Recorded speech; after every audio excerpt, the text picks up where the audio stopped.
All right, well, we'll call the International Falls Coochie County Airport Commission meeting to order for Wednesday, July the 24th, 2019.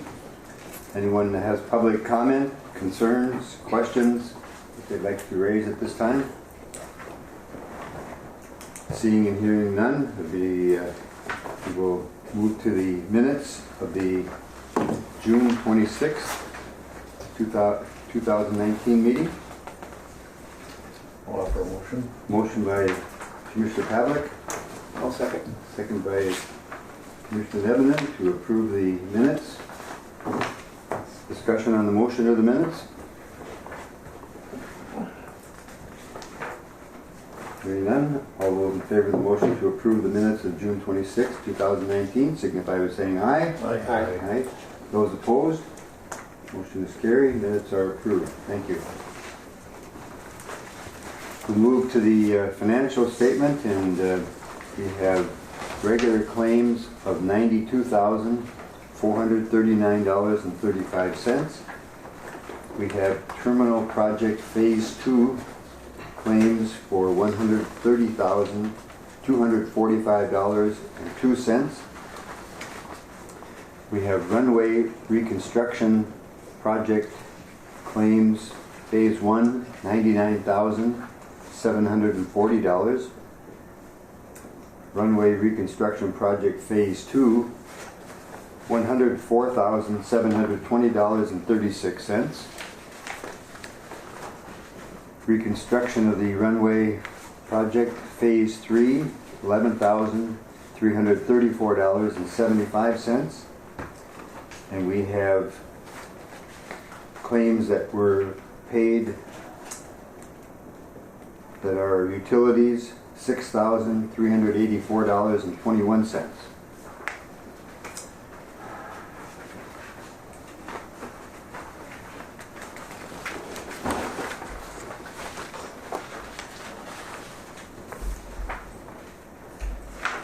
Cash flow, Kyra, is that the $610,000 that we're behind there, or is that actual income on the page 9? Was that monies that have come in? It is not that have come in, no. No? Okay.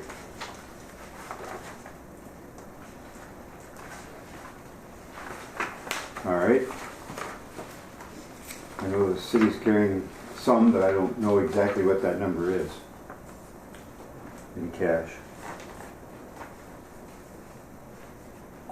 The Commission's pleasure with the financial statements and claims. I'll move. Motion by Commissioner Nevenin to approve the payment and accept the financial statement. Second by Commissioner Buller. Questions or discussion?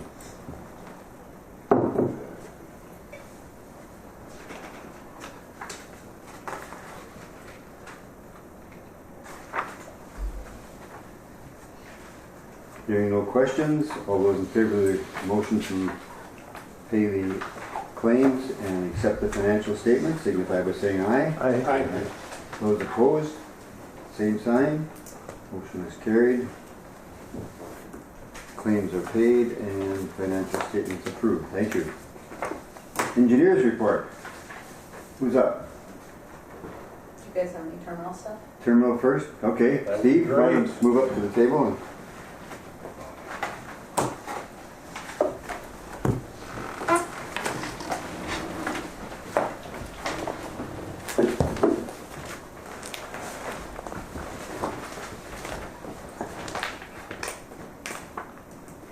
Well, good morning. good morning. Beautiful day. Nice drive, a lot better than in January, isn't it? Yeah, it's great, great drive. We'll kind of go through a quick recap of where things are at on the terminal building project, phase 1, phase 2. There are a few things that we are still tracking on for phase 1 of the terminal. Number 1, you had mentioned, I think, at the last commission meeting that there may still be some issues with the PA and speaker system at possibly the secure gate lounge and maybe the public parking lot side of the lobby area. We have been digging into that further together with the electrical engineer. There's maybe been some comments that it's maybe varying levels of opinion on how good or bad, the clarity of the speakers might be. Well, speakers aren't tied together through your fire alarm system. It's not uncommon to do that. So the speakers that, are loud and obnoxious when there is a fire alarm call are the same speakers then that we're trying to use to activate the public announcements. I think it's a little bit of an acoustical issue, as does the electrical engineer, Nathan Reet, mainly in some of the high ceiling areas. Yes, there are some acoustical sound panels that are in place, but that's, maybe not helping the speaker quality. Nate's recommendation is to maybe add or move some of those speakers, which also have a strobe effect, so it's a visual and a audible signal if there is a fire alarm, but to move those from the ceiling down onto the wall. Hoping, what you're studying closer, that there can be a better clarity then on the use of the speakers if you are doing public announcements.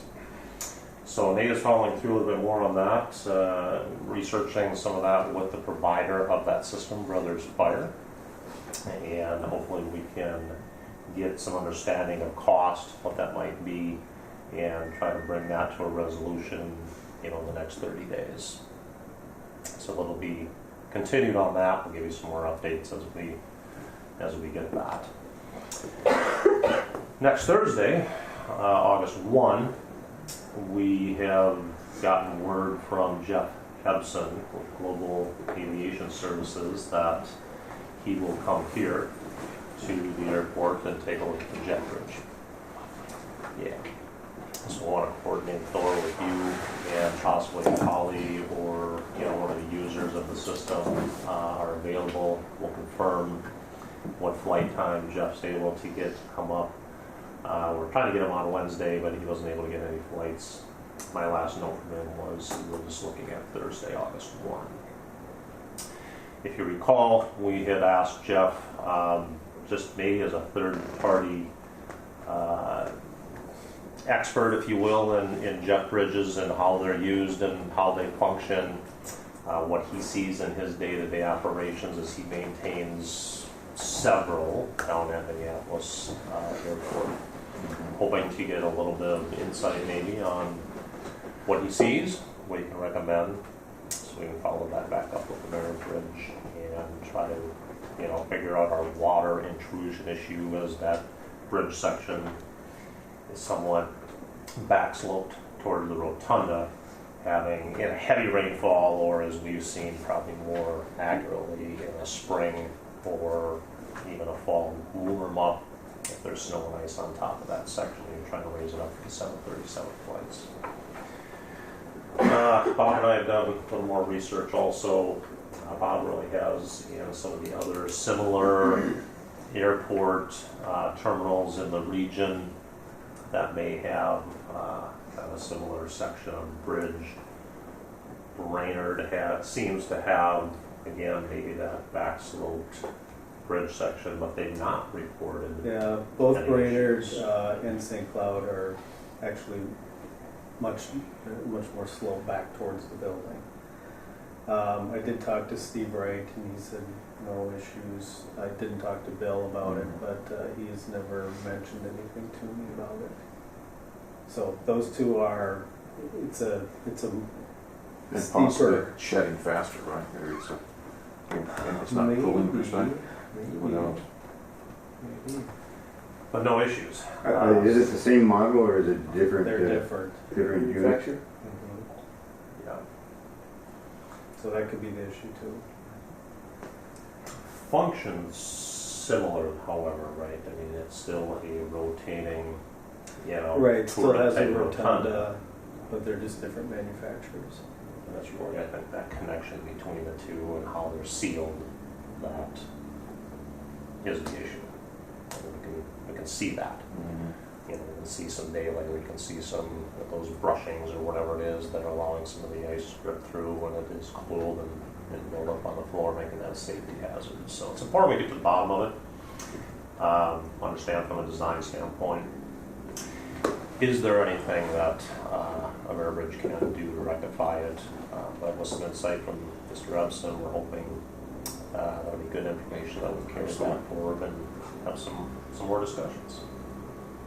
The other part of it is every time there's a power glitch of some type, they have to go through a whole series of The reboot. and damping the Right. unit up. And I don't know if that's normal with all jet bridges, if it's just because of the amount of computer. If I may, and that's interesting because that was some of my notes I wanted to share regarding transfer switch, and a good segue into that direction of control. Since we've installed a new transfer switch, we haven't had issues. That was one of the main issues with the power on, power off with the bridge for sure. It was not only it was not a clean break, it was flashing per se. But I do know that even if you get a clean break, you still have to reboot the whole system, which was one of my subject matter too with the generator. We have not heard from the generator. Generac? We have not heard from the manufacturer or the warranty company. With that, just kind of we had a conversation 2 weeks ago regarding loading the generator up, putting the generator on the whole jet bridge system, including basically load balancing the field to make sure that we can carry it.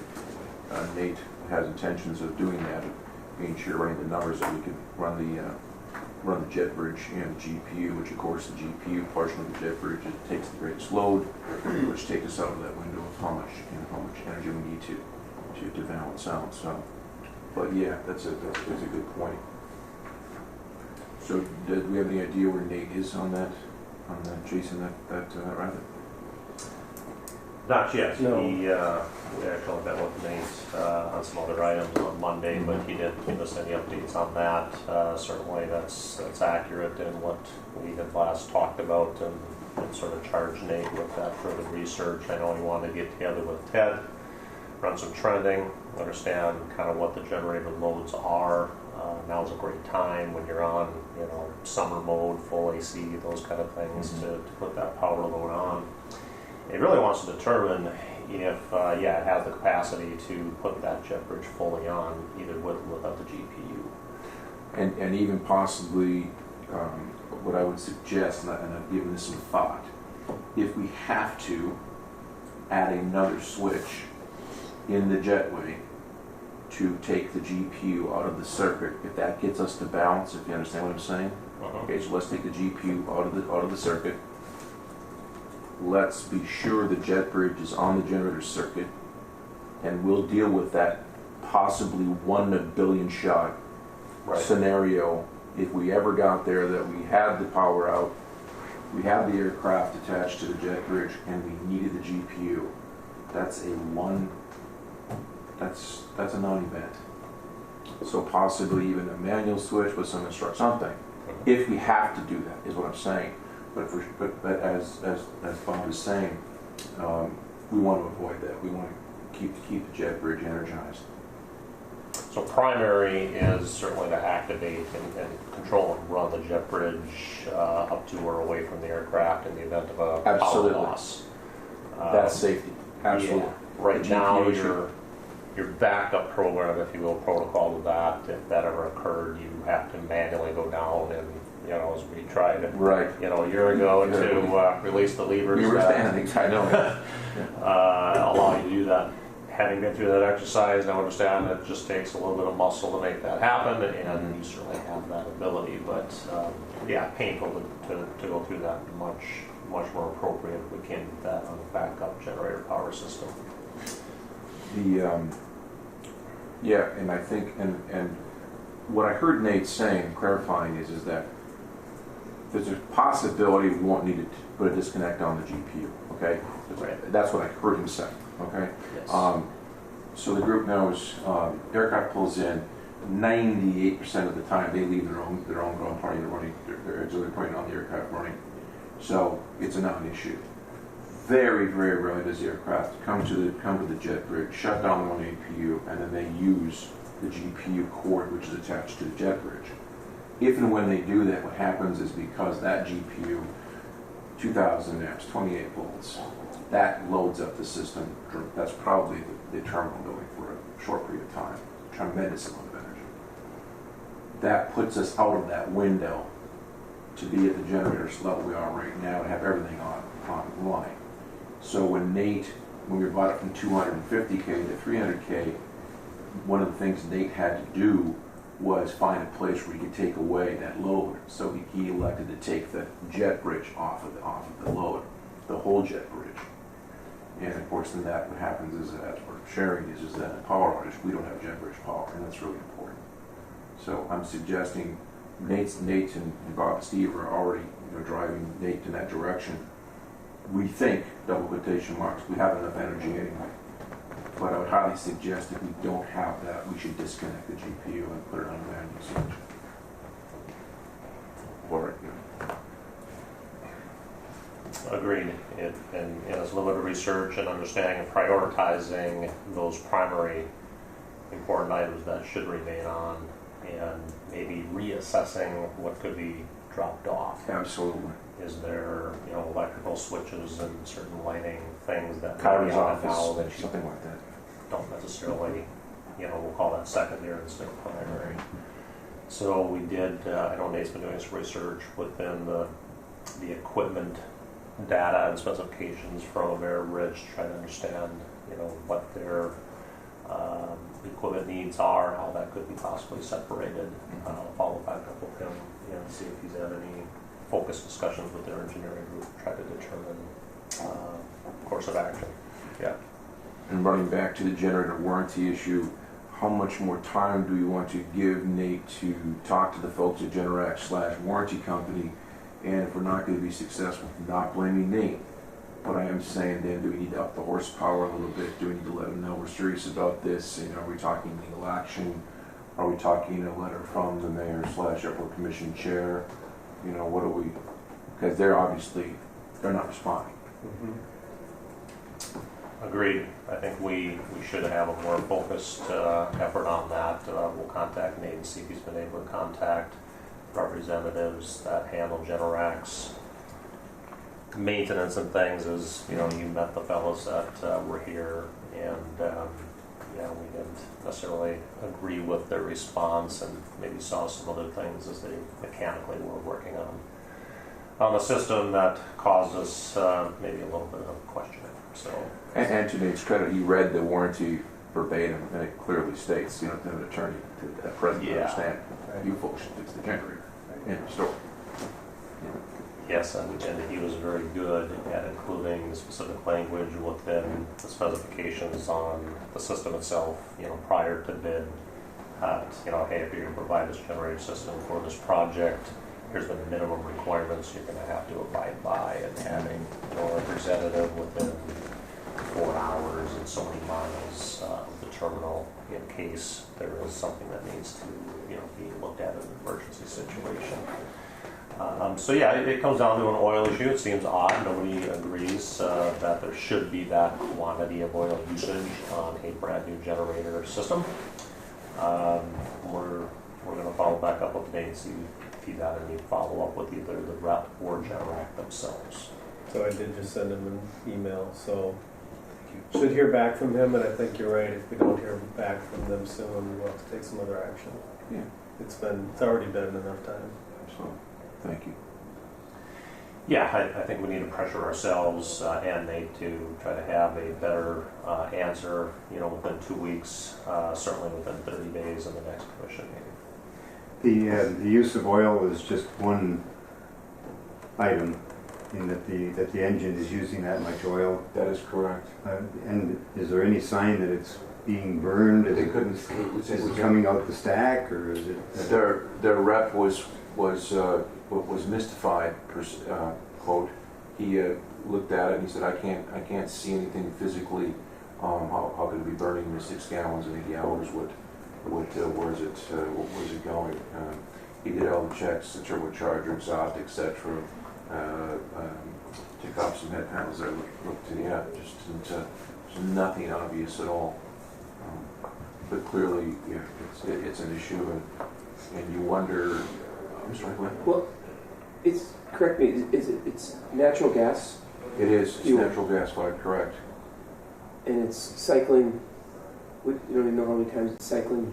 It cycled a tremendous amount with the correlation with the failure of the transfer switch. Okay. Right. And we discussed that. It's a good question. And he still said it shouldn't be burning oil and start to cycle like that either. Is that continued, Thor?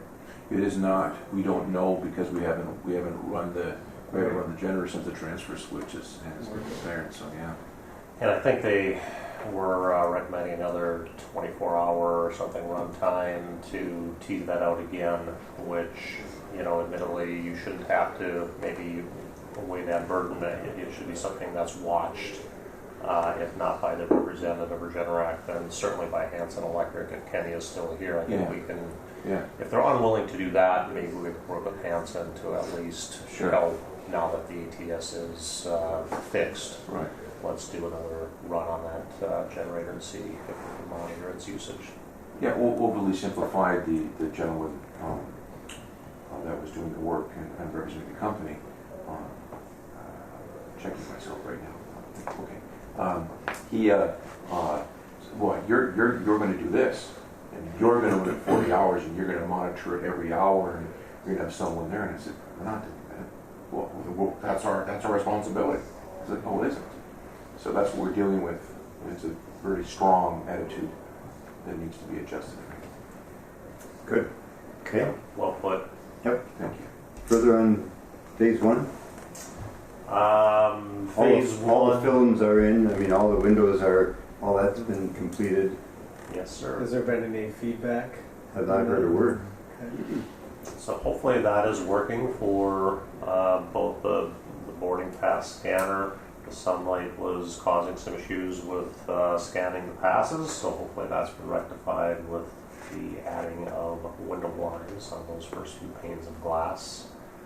TSA's film is installed, and if there's any follow-up we can have with them, that'd be great. Understandably, we're in midsummer mode now. We're not at that low sun time that I think was causing them a little bit of eye glare when they're trying to read the scanning computers at the passenger scanning area. So we'll have to kind of put a watch on that on our calendars and work with them to see if we can revisit that in November, December, January timeframe and see how it's functioning. But to my understanding, they're happy currently. Okay. Further on phase one, Bob and I did meet with Tracy Schmidt and Don Berry this past Monday, and we focused on phase two closeout and change order process, but we did set up a meeting to focus on phase one on August 7. So we'll continue that discussion with them and see if we can't get Tracy's assessment on what percentage of funding FAA can apply towards the change orders for phase one and phase two. Do you know what that amount is right off? Phase one, I do not Okay. have that tally. Again, we talked about focusing in the next week and a half, 2 weeks, come back on the 7 and meet with her in St. Paul again and go through that. We did focus on phase two. We've got a little more research and paperwork to get to her. Just, I think she's asking for documentation purposes mainly, but I think the process would be for Tracy to go through them. She asked good questions. We went through a lot of stuff on Monday, but she'll make her determination. At that point, Don Berry and VinDOT would have to make their determination if bonding funds could apply towards anything FAA funds do not, and anything that VinDOT funds cannot cover, bonding funds will default them to local funds to take care of what's out there. but there's quite a bit of quite a bit of bond funds left. So I think we're in a relatively good spot. What is quite a bit? I think there's about 900,000 left. Oh, really, that much? Oh, right. Okay, great. Yeah, Don said there's 600,000 that is yet to be encumbered, and there's about 300,000 left on the table right now. He hasn't applied any of the change orders. So all those change orders need to be applied to either bond funds or be federally eligible. So once Tracy makes her determination, Don just puts it in the right column, whichever column it goes to. Because it's less than 300,000 on change orders. 270, right? On phase two, Phase two, we're yeah. sitting at about 270, Yeah. yes. So there's, some pluses and minuses on the other non-contract costs, which actually bring it down from 270 somewhat. So yeah, I think the maximum, at least in change order form that you've approved to the contractors, is sitting right around that 270. Good.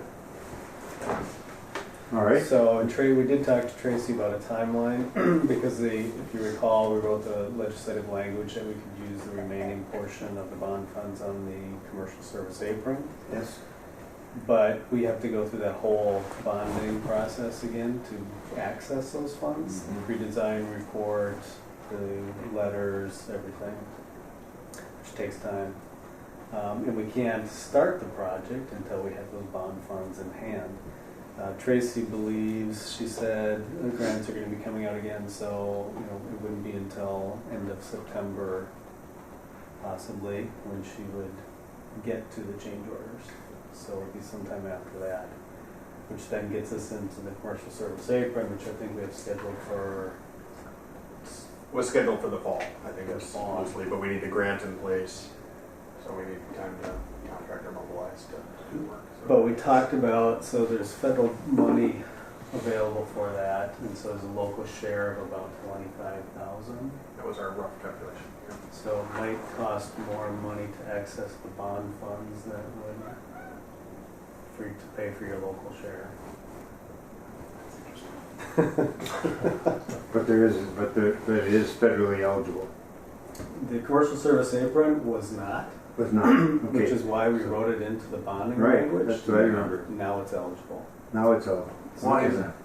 And that was because of the temp, the triggering event master plan. I know Casey probably could speak to. Like when we went through that whole parking analysis and kind of moving things around on the apron and they identified, unfortunately there's the concrete hard stand, how a lot of that's in an area that the FAA wouldn't want you to park aircraft. So that's a negative, but the positive you got out of it is now they will justify this expansion. So kind of through that parking analysis, Okay. shall gain. Yep. All right. Thank you. Yeah, so now it's at the 95% eligible. So That's you good. might be better off just to pay the 25,000 and go. I don't know that we're going to have an option even, because we need Tracy's determination on phase one and phase two change orders, and this is slated to occur before she'll get us that answer. So I don't even know we have an option. That'll be a good investment then. Mm-hmm. Yeah. All right. So it'll be to be continued on that. Yes. We'll continue to work with Tracy and try to vet through any questions she may have on any of the change order submittals that we've given her to date. And a few remaining on phase one as we meet again on August 7th.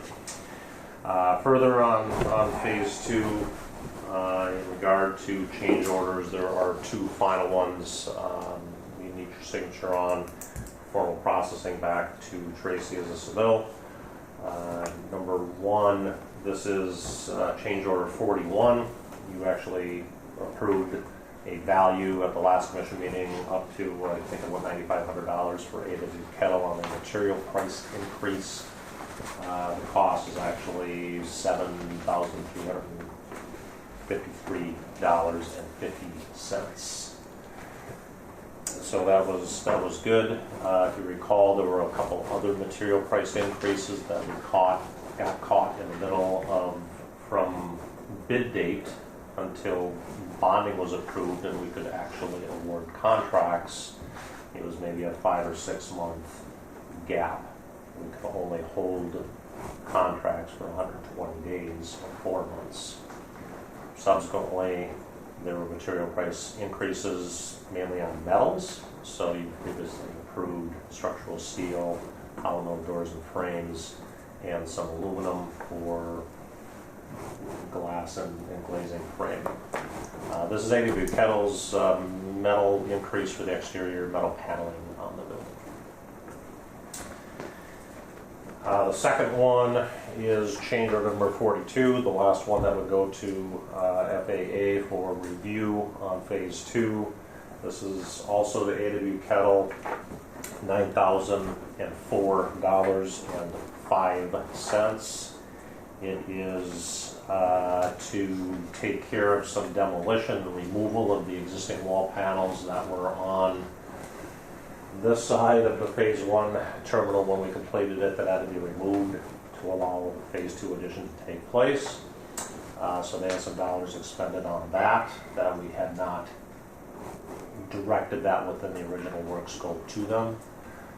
And they also have roof investigation work included in that as well for any tying roofs together and looking at any leaking issues that may have arisen. All right, so we have change order number 41 with A.W. Kettle for $7,353.50, and change order number 2 also with A.W. Kettle for $9,004.05. Commission's pleasure with those two. Motion by Commissioner Pavlik to approve the change orders. Second. Second by Commissioner Nevin. Questions or discussion?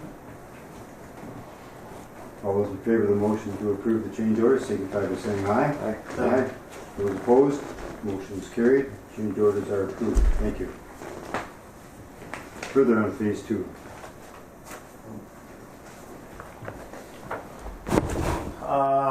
Although Rick is not here anymore full-time, he is still checking in and following up on any remaining punch list items. Rick will be back next Thursday, meet with Jeff Ebson, and then ask him and Joe to focus if there's any remaining punch list opportunities to meet with some contractors, get them here that same day, try to get as much taken care of as we can. Certainly haven't updated the remaining punch list item, just so that you have that and for your records, but we'll continue whittling down that list until that gets back to zero. So that was only what's remaining as of this past weekend that Joe put together for me to share with you. So we'll continue to watch and monitor that. So if I could add to that, I did get some feedback from Brett Shabazz at the, did you see that? I did. So they are going to be, the equipment is supposed to be on site now. I don't know, Thor, if you've seen any deliveries. It's supposed to be here. Well, one was August 1, was it that you said? Yeah, some of it was supposed to have been delivered to the iFalls LPOE. Anybody know what that is? They use so many acronyms. Yeah, so I don't know if that's, here somewhere here in International Falls, and obviously it's not at the airport. So some of the equipment was supposed to be delivered, and there's more going to be coming on August 1st. But they did say in here that they're going to be coming up on August 15th to complete a punch list. So there might be a few more items that we're going to have to add to the punch list item, or to our list for customs.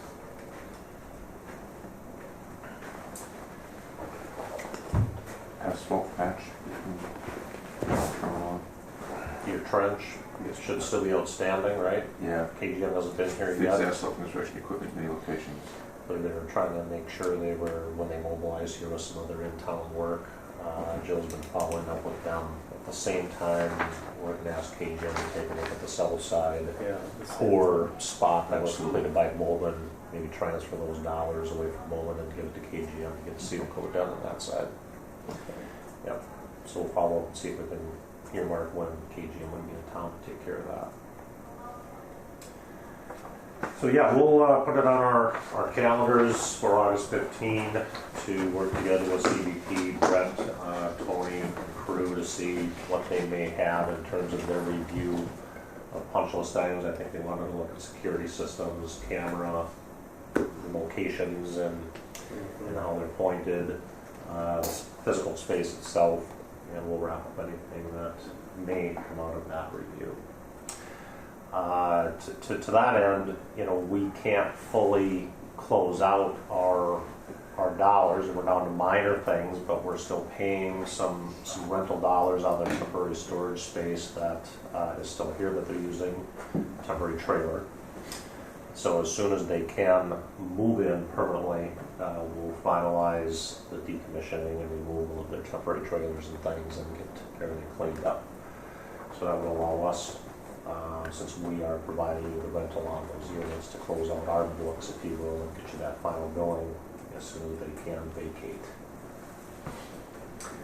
Signage, I don't know that we'll pass it out right now, but I think we'll forward the signage on to Kyra and the commission that Destinate Alliance put together and sent us yesterday.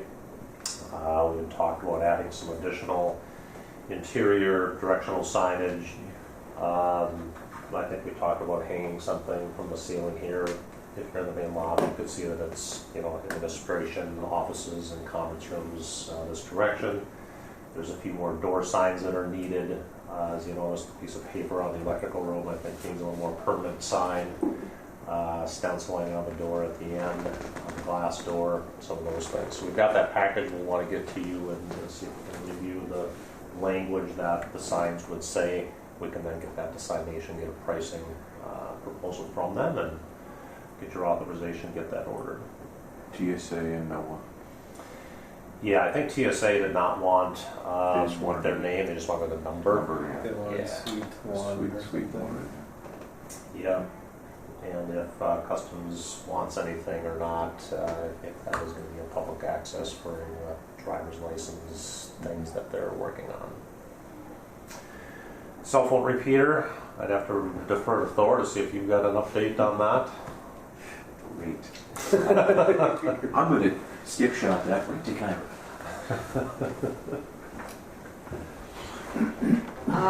We did receive one additional quote from Shipley's PC repair for $10,000. And I had another company that was going to put in an estimate, but then they called late yesterday and said that they were withdrawing at this point in time. They work with one of the nation's #1 company for cell phone repeaters, they said. And in talking with the company's engineers, they felt that they could not guarantee their product because airports are so difficult to nail down a good cell transmittal or A signal. signal because of all the radio frequencies and all the different things that are taking place in an airport. They would need a minimum of 4 to 5 days to be on site and do a test survey. And at this point, they didn't have enough time to do that prior to today's meeting. They said in an airport, the signal is so sporadic. You could stand in one spot and get one frequency or a cell signal, and then come back to that exact same spot, and the signal may be completely different. So they said, it would take about another 2 weeks to get measurements and a quote together, but they didn't want to provide an unsatisfactory system to the commission, and so they just couldn't guarantee that. If the commission chose to push back another couple of weeks and allow them to do that, they would reconsider, but at this point they cannot guarantee that product. I guess my question would be on this, having someone come in and do the testing in here. Is that at their expense? Is that at our expense? I guess I'm not sure. I'm assuming that would be at the expense of the company that's providing the estimate and the firm that's going to do Having it. somebody here 4 or 5 days is gotta be expensive. Have you run into this anywhere, Bob? No. And I don't know how many frequencies. I mean, there's a lot of frequencies on the airport. Right. And I don't know if they permeate, Right. if they're around in the building here also. And I want to be clear that I'm not remotely questioning what Kyra's saying. Kyra is telling us what was shared by you. Being a total layman to that, but at the same time, I think, Bob, Coors, those frequencies, I don't think they're close to one another. I don't think they're. FCC make sure that they're far enough apart yeah. that they should not be picking. I will stand corrected. I'll stand corrected if I'm wrong. I find that difficult. I don't know. I know from a very simplistic system like we have in our office, very simplistic, one antenna, very multiple. There is a non-issue there, but of course the footprint is totally different, total building design, not tenth of the square footage. But yeah, it's interesting. Does TSA or DSG, do any of them have other frequencies that they're using in here? No, it wouldn't be. They're all on a bandwidth of, it's a totally different bandwidth. Do they carry? No, they're not. None of those entities carry their own. They're not off free now, but none of those are carrying FM radios. And we have FM radios involved in our equipment, our fuel trucks, and our personnel. That's a non-issue also for that system. So I don't know what. I don't know whether it's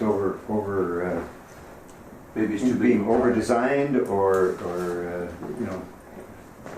so we've got two quotes right now. Hanson Electric, I believe, was $13,308, and then Justin Shipley put in $10,000, and we were going to seek one from Small Town Tech, and they're the ones that have backed out at this point. So. And I also had a conversation with Lee Hervey to see if he, Did you? if Okay. he was not interested. He's not interested. Okay. You say why? Just a big project. Big, He's okay. totally- And he's busy. yeah.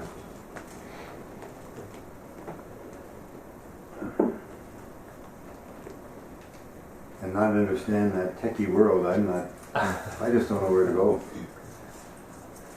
Well, you've got two quotes. If Justin is confident in his proposal that he's given you, short of doing some of the testing,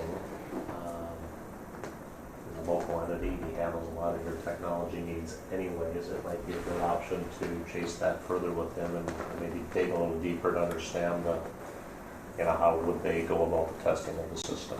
To be sure he understands or has an idea that this has got to work. Exactly. This has to work. Okay, we're not going to go back. Oh, I had the 5,000 output. Correct. Well, the other option would be to give the other company another couple weeks. Sure. Yeah.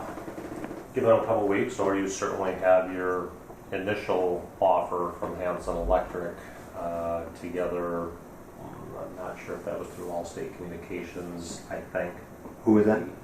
Hanson Electric's initial proposal, their low voltage subcontractor that they used for the main project was Allstate Communications, and I think that's who they may have used on this as well. I'd have to check with them on that to see, but And Nathan was in that loop, Correct. was in the discussion with them, sharing with them exact building design, the spec of what happened.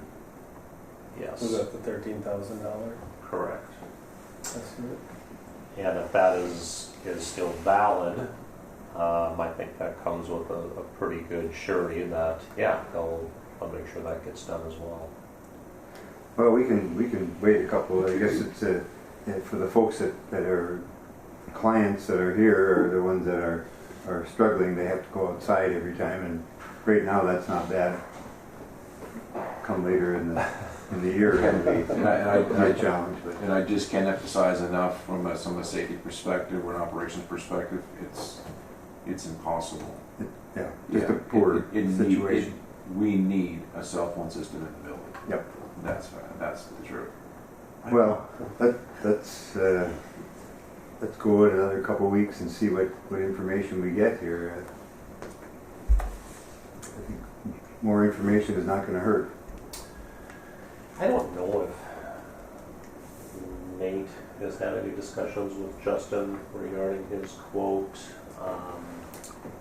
we could certainly ask Nate, you know, if he wouldn't mind, since he did help kind of write that initial field order and already did a little bit of research on the type of equipment you would probably need, just follow up with Justin and see if he can't understand a little bit better on his proposal. Good idea. Okay. And then notify, Kyra, will you notify Small Town Tech that we're willing to wait to get another quote? With the understanding that the quote price stays the same for the research, correct? Yes. If that makes sense. So they're not paying for the, We're not paying for So the they don't, research. right, they don't go out and do some billing right for their, because that sounds like an expensive proposition to me.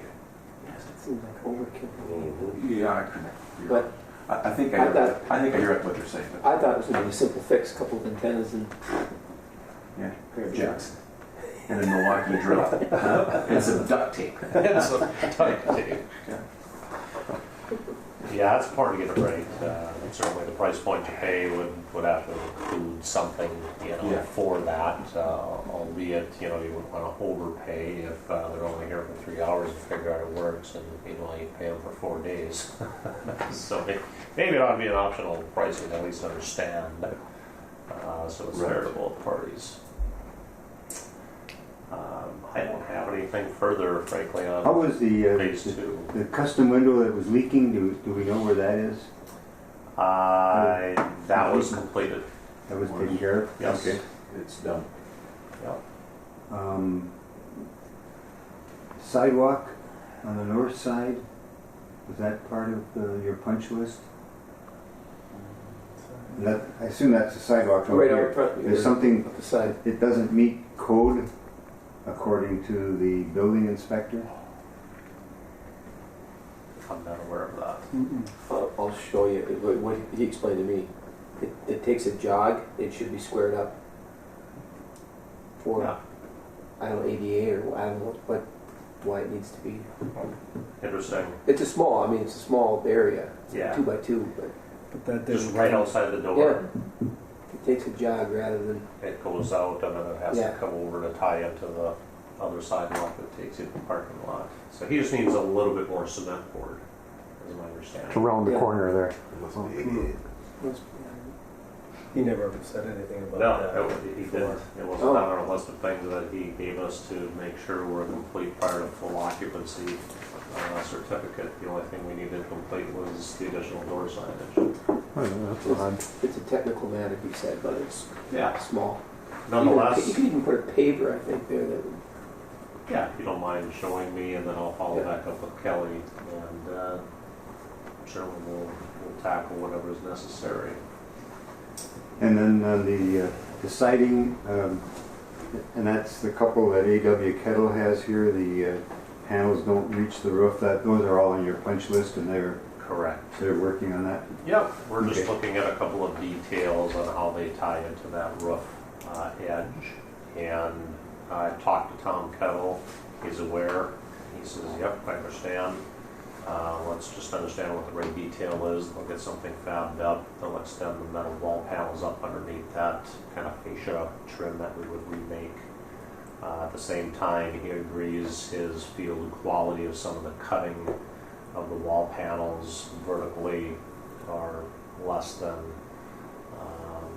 what we'd like to see, so he would redo those at the same time, make sure those are properly saw cut, not hand snipped.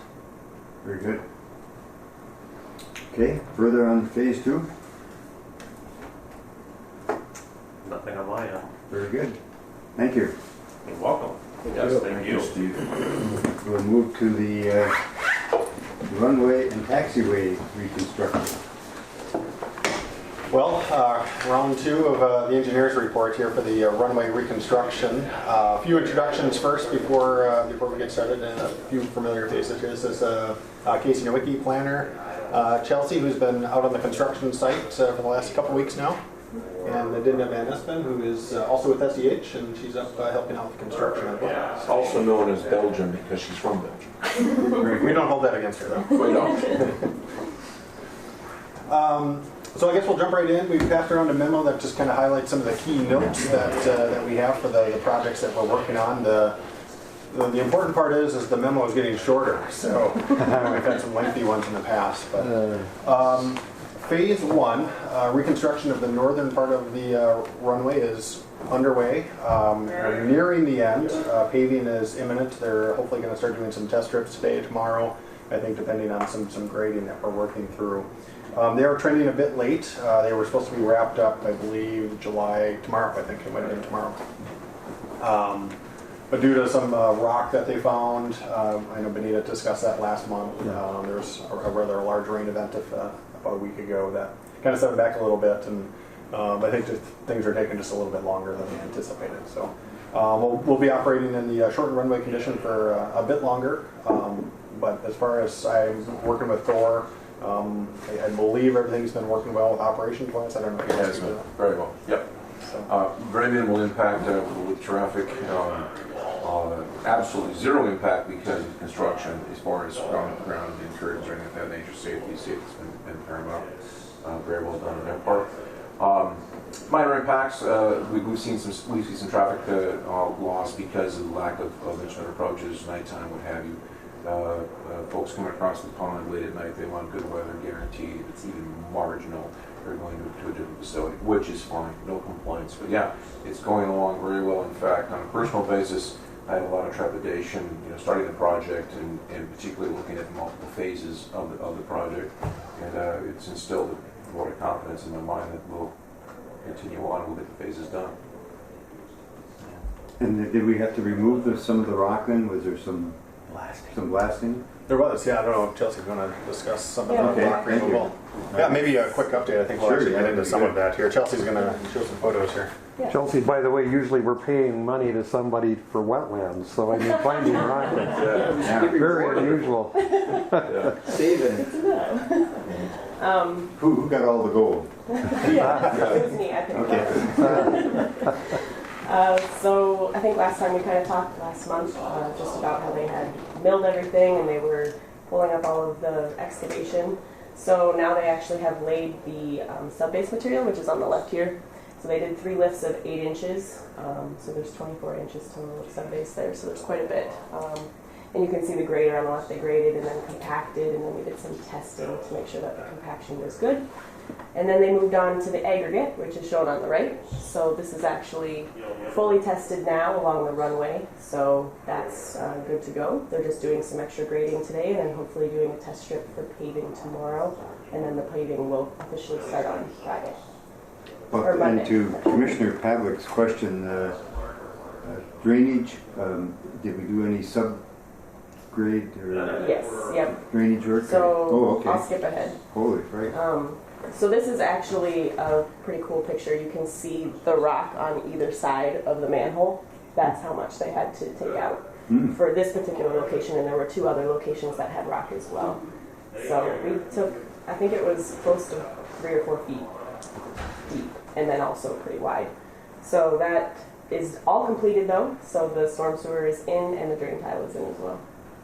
Great. So. Yeah, and the new pavement, if I may add, the new pavement design, that sub-base that she mentioned is a granular material, so the water kind of goes in there and it's graded underneath the ground to hit the clay and then go to the side, and it goes into this drain tile system and then kind of collects and then drains off to the north. So. Where did the aggregate come from? I'm just curious. The Rainier Quarry. Okay. Yep. And then this is actually the Malzer threshold bar at the end of the runway. So this was a pretty cool project that they had going on a couple weeks ago. So on the left you can see that this is all the rebar, and they have the light cans in there with the conduit. And then the finished products on the right there, they had about 230 cubic feet of concrete put in there. Nuclear blast proof. Also known as the Hoover Dam. Yeah, so that was pretty neat to watch. Yeah, and this is an FAA design. They have the footing go down 8 feet, and the FAA is very particular about this specific structure as when you look at the approach lighting threshold bar that's there. So it's quite a structure. So we'll see how this holds up against the frost when it goes down 9 feet.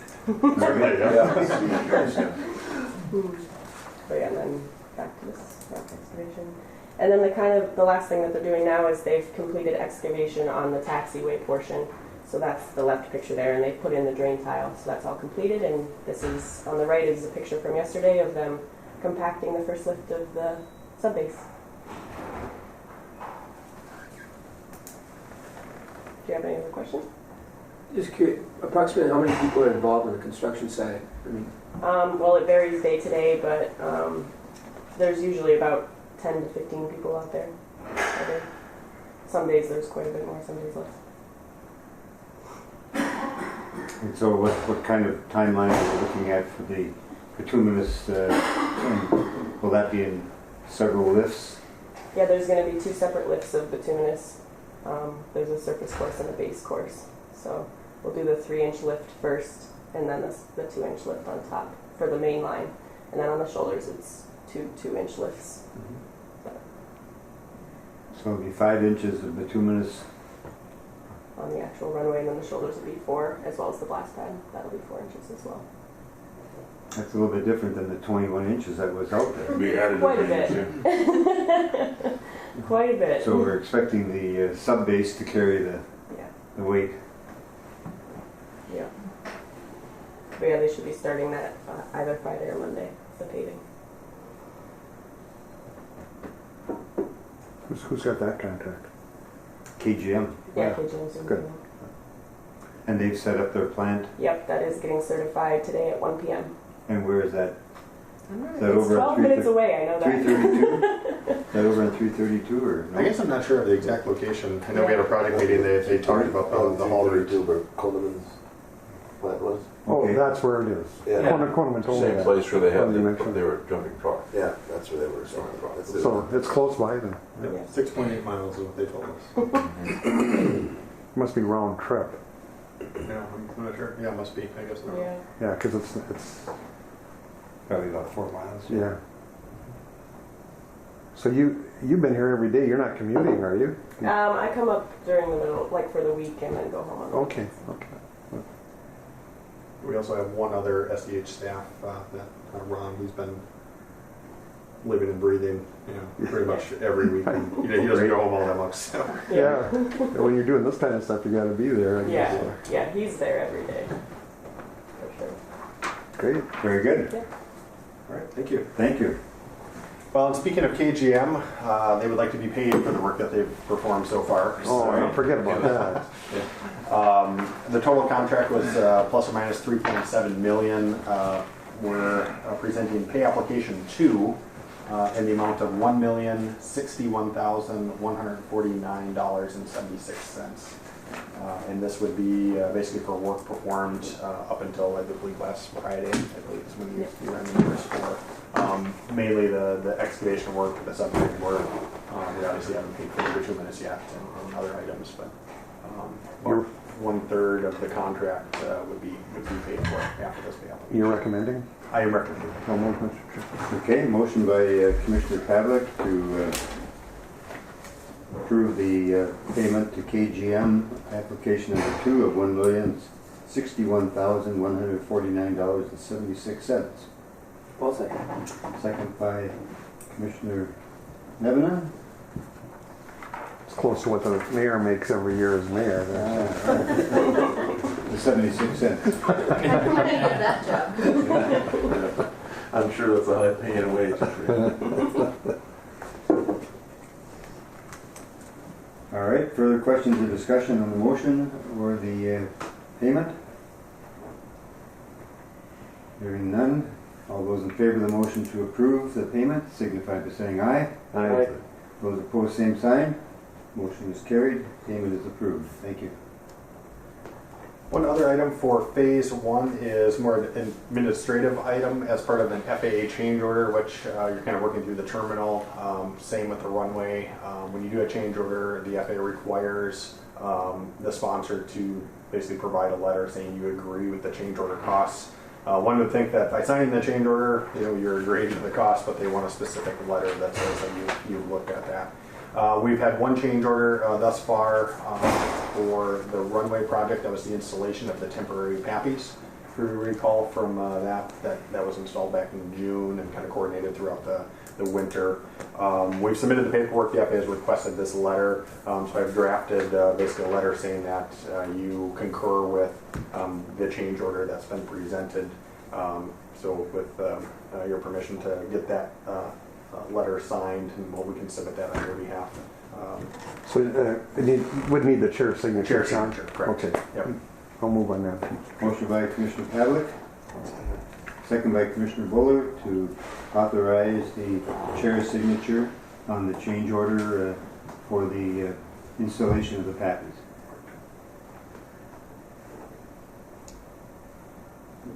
Discussion? All those in favor of the motion to authorize the signature signify by saying aye. Aye. Those opposed, same sign. Motion is carried. And authorization is approved. Thank you. That's all we have for phase one. That is hopefully by the time we meet in a month's time, everything will be opened and restored, and grass will be growing, and it'll be looking nice out there. So it's going to be a busy 2 weeks with the paving. I think it's a lot of work yet to do. With that paving operation, that's a lot of trucks hauling and different activities, but we're on the home stretch, I think. So I don't know, Chelsea, do you have And anything? then is there marking to follow on that? And is that scheduled or? Yep, I don't know if you Go ahead. Is that? Yes. I'll chime in. Go. Yeah. This is an interesting timing issue, yeah. This portion of the marking, they're going to be doing some of the marking before the displaced threshold gets moved back, and they'll cover it up. And then that'll be, they'll uncover that when they do the 3-night work to move the actual threshold to the existing location or the previous location that it was. So, and that should happen August 4th, I believe. That'll start the night work. So And then what happens on the PAPIs? So then, essentially, the old PAPIs get turned on, the temporary PAPIs get turned off and removed and stored for use during phase 3. So hopefully Thor's got a place in the garage somewhere for a set of PAPIs, because those will become property of you guys to store, and that way we'll save those costs when we bid phase 3. Okay, lots of details we'll go through yet. Please start. And one of the complexities of striping is we have our annual 139 inspection, September 9 through 11. It's always a joyful experience for us. And so working with the team, one of the issues working with 139 inspectors is that he's looking for a drop dead date of when the striping will be done. So we started off looking at the completion date of originally last week in July, etc. And I had many emails and discussions with him about, okay, we need an extension for striping requirements. And he was reluctant to do so, and basically has told us, well, okay, we can give an extension date, but basically, quote unquote, there'll be penalties if we're not done by that point. I said, okay, well, let's pick mid-August, August 16, whatever we had, I think what it was. Yep. Right, so when we get to that point, we'll see what happens. But it's kind of interesting because he wants to exercise the authority, fine, but there's nothing we can do as an airport operating team. We can't give him an exact date, right? We have no control over really specifically when this function will be done. When will be at striping / runway paint at the proper level. So we'll cross that bridge when we get there. Believe me, that won't change the attitude any. We'll be battling. So yeah, we'll make it work. All right. One last item, I guess I don't have it on the schedule. There is a saw cut grooving component that'll be done as night work. It requires the pavement to cure, harden for 30 days.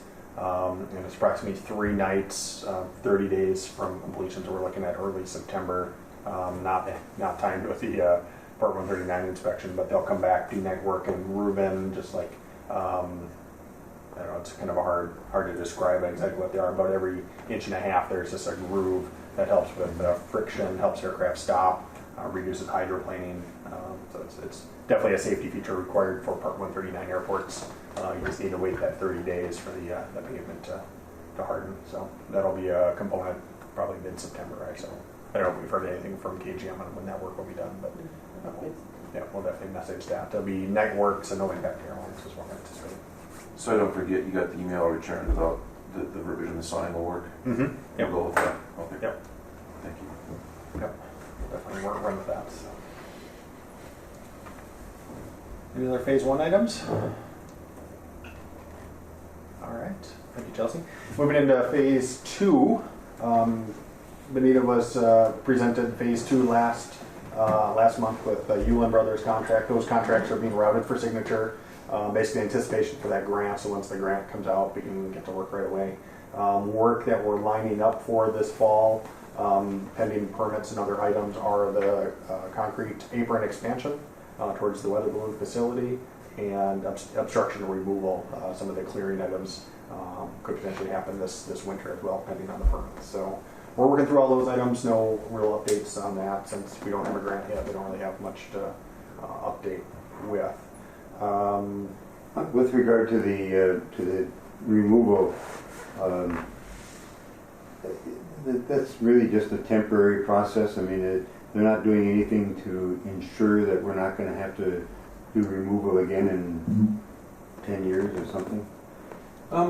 As part of the triggering event master plan, Casey, I don't know if you want to speak to that on how you modeled the trees. Yeah, so what the FAA has agreed to essentially allow us to include in the grant, it's not, we're including everything that's an obstruction today, but we're also including, they said we could go out 5 years post the final phase of the runway. So we looked at when would that 4th phase of the project be done.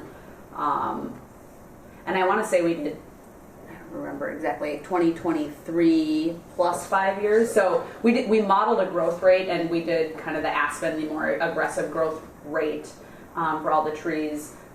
So we've tried to model out to 2028. It's not an exact science, but to try and be conservative in what we're, trying to capture so that we can maximize how much FAA funding we're getting for it, so that you don't have to come back in a few years and do anything more.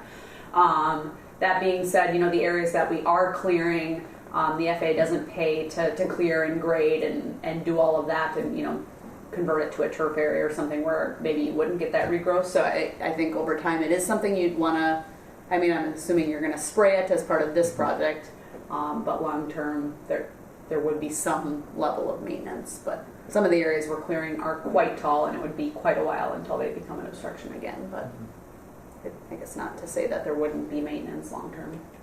Yeah. Part of phase 2 was the land acquisition. I don't know, Casey, do you want to speak to that? Sure. Jason was unable to join us from ProSource this morning, but we just had a brief update from the memo. Yeah, ProSource is working with the property owner to kind of move through that relocation process. Just as a reminder, they're currently in their original property, which is now owned by the airport, and with a rent-free period until September 14th.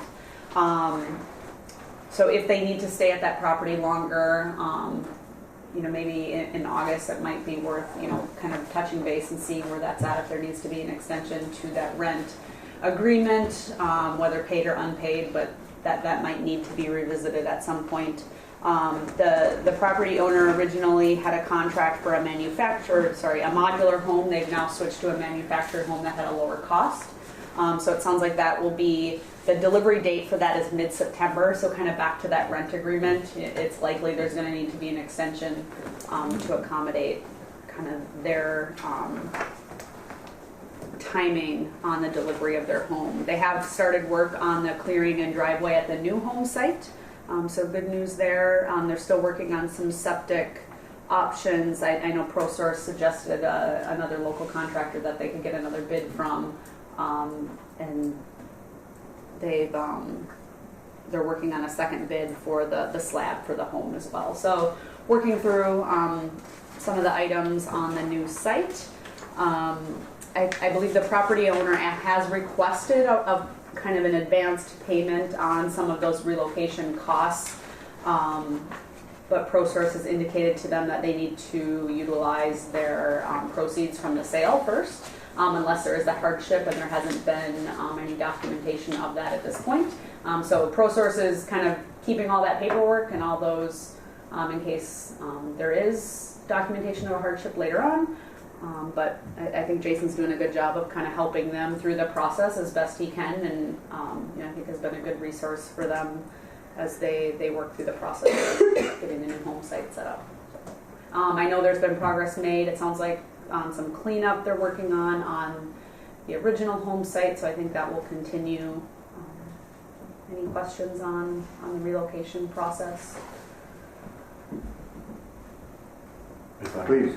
I had a conversation with Seth Boyer a month ago, and said that we'd like to see him get an appraisal for his property. I talked to Seth yesterday. He has not done that yet. He's intending to do that within the next 2 weeks to get an appraisal, because there's been some back and forth discussion of what his property is actually worth, understandably. And I just asked him to get an appraisal, so obviously commission has a fair. Both parties are standing on a fair bargaining debating position of both the guys actually. So hopefully by the next board commission meeting we'll have an appraisal from the board. Good. Jumping back up to item 2, which we missed, the environmental assessment, real quick update, that process is officially complete. The FAA issued their finding of no significant impact. It was right around your last commission meeting on the 27th of June, so that kind of completed officially that whole NEPA review process with the environmental assessment. That was noticed to the public on July 5th in the paper. So it is again available at those public locations if anybody in the public wants to come and take a look at it. It went back out to all the state and federal agencies that received the initial draft. It also went out to any members of the public that commented, and I think we had at least one member of the public that commented. So he received the final EA, the notice directly to him. And also with that final EA, there's a response, a formal response to all the comments that were received. So we got a couple agency comments and at least one public comment, and there's a formal written response as to any changes that were made in the final EA in response to those comments, or if there weren't any changes, there's still a formal response to each comment that was received. So that all goes out in the final EA package, which went out in early July. So that wraps up the EA process unless you have any questions. Maybe one thing to add to that is maybe an acknowledgement for Josh Fitzpatrick. He's the FAA environmental coordinator. I guess I don't know what his official term is, but normally these processes take 18 months. I think is probably a typical time frame, and Josh really did a good job of moving this forward, understanding how this EA fit into the whole picture with the land acquisition, runway reconstructions, and all the other puzzle pieces that went in. So he kind of went above and beyond to really make sure it was meeting those timelines. And definitely worth acknowledging that they were very supportive of this process to make sure it happened. Very good, thank you.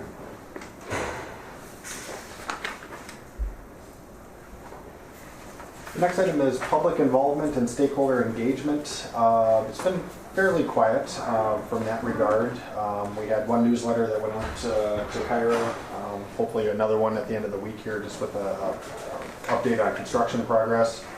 There's also a permitting pre-application meeting that's going to be held in Duluth with the Army Corps, I believe, and that's just kind of a first step in starting the permitting process to impact the wetlands for phase 2 specifically.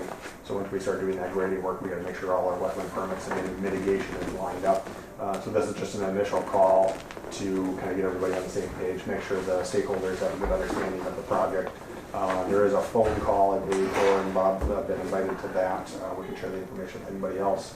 You don't need to call in. I think it's just more available if you want to listen in. I think more high level, just understanding of the project is the scope of this meeting as we kick off the permitting. Yeah, it's more of a trying to get everybody up to speed and aware of the project before they actually receive an application, so they're not just receiving an application someday and they don't know anything about the project. So hopefully it should help streamline their review of the permit application package. What was the date again on that one? It is tomorrow at 1 p.m., July 25th. Oh yes, okay. Thank you. The next item we have is the PFC application. Jackie Zerbies is on the phone from our SEH office in St. Paul. She put together a memo that's in your packet. Jackie, are you ready to talk about PFC? Yeah, I'm ready. All right, do you want to walk us through your memo and schedule? Yeah, so the PFC, we're putting together applications to start collecting PFCs for some past projects that haven't collected PFCs yet, as well as the future runway 1331 and Alpha reconstruction. The memo kind of summarizes the overall projects that we are putting on the application for PFC collection to apply towards the local share of the project. And so those projects include the rehabilitation project, the pavement rehabilitation project over the last 5 years, the wildlife hazard site assessment, the snow removal equipment that was acquired in 2018, the runway taxiway reconstruction, apron expansion, and we also included the PFC administration costs, so the contract costs for this. We're estimating a total local PFC amount of $1 million, or just under $1.2 million. Put on the application. This does have past and future projects, so this application will have to be amended at the final conclusion of final costs for the future projects are determined. With that total amount, it's estimated about 14 years of collections will be for this application. And we just want to note that if any state bond funds are appropriated for any portion of the runway or taxiway reconstruction project, it would reduce the PFC charge, which would shorten the collection time frame for this application. The last little portion of the memo is the application process for 2019. We'll first send out the notice to the air carriers, notice the collection of PFC, and let them know that we're collecting PFC collecting that PFC for eligible projects. As well as notice to the public on August 12th. This will include a website or newspaper, so they're aware of the collection. 30 to 45 days we have scheduled on September 25th would be the airline consultation meeting. The notice for public comment has closed, so if anybody wants to provide comment for that collection. And then the air carrier has until October to agree or disagree with the meeting from the information presented at the meeting. And then the last two steps is just finalizing that PFC for collections. FAA will issue a acknowledgement. Once we get some final charges, we will notify the airline of the final PFC amount for this application. After which, once this application is in place, we'll start discussing amending the current application in place, which is for the terminal project. So once the final costs and closeout reports are completed for phase 1 and phase 2 of the terminal, we'll work on amending the current PFC that's in place. That's about it. Is there any questions?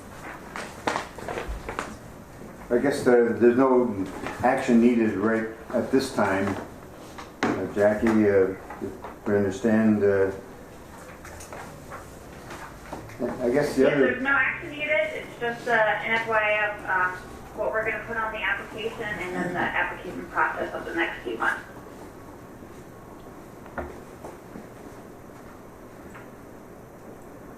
One item I may add, if with the consultation meeting scheduled for September 25th, usually that's timed, just for convenience sake, it could be timed the same day as a commission meeting. I know that's out there a few months. We pick that day. It's typically the fourth Wednesday of the month.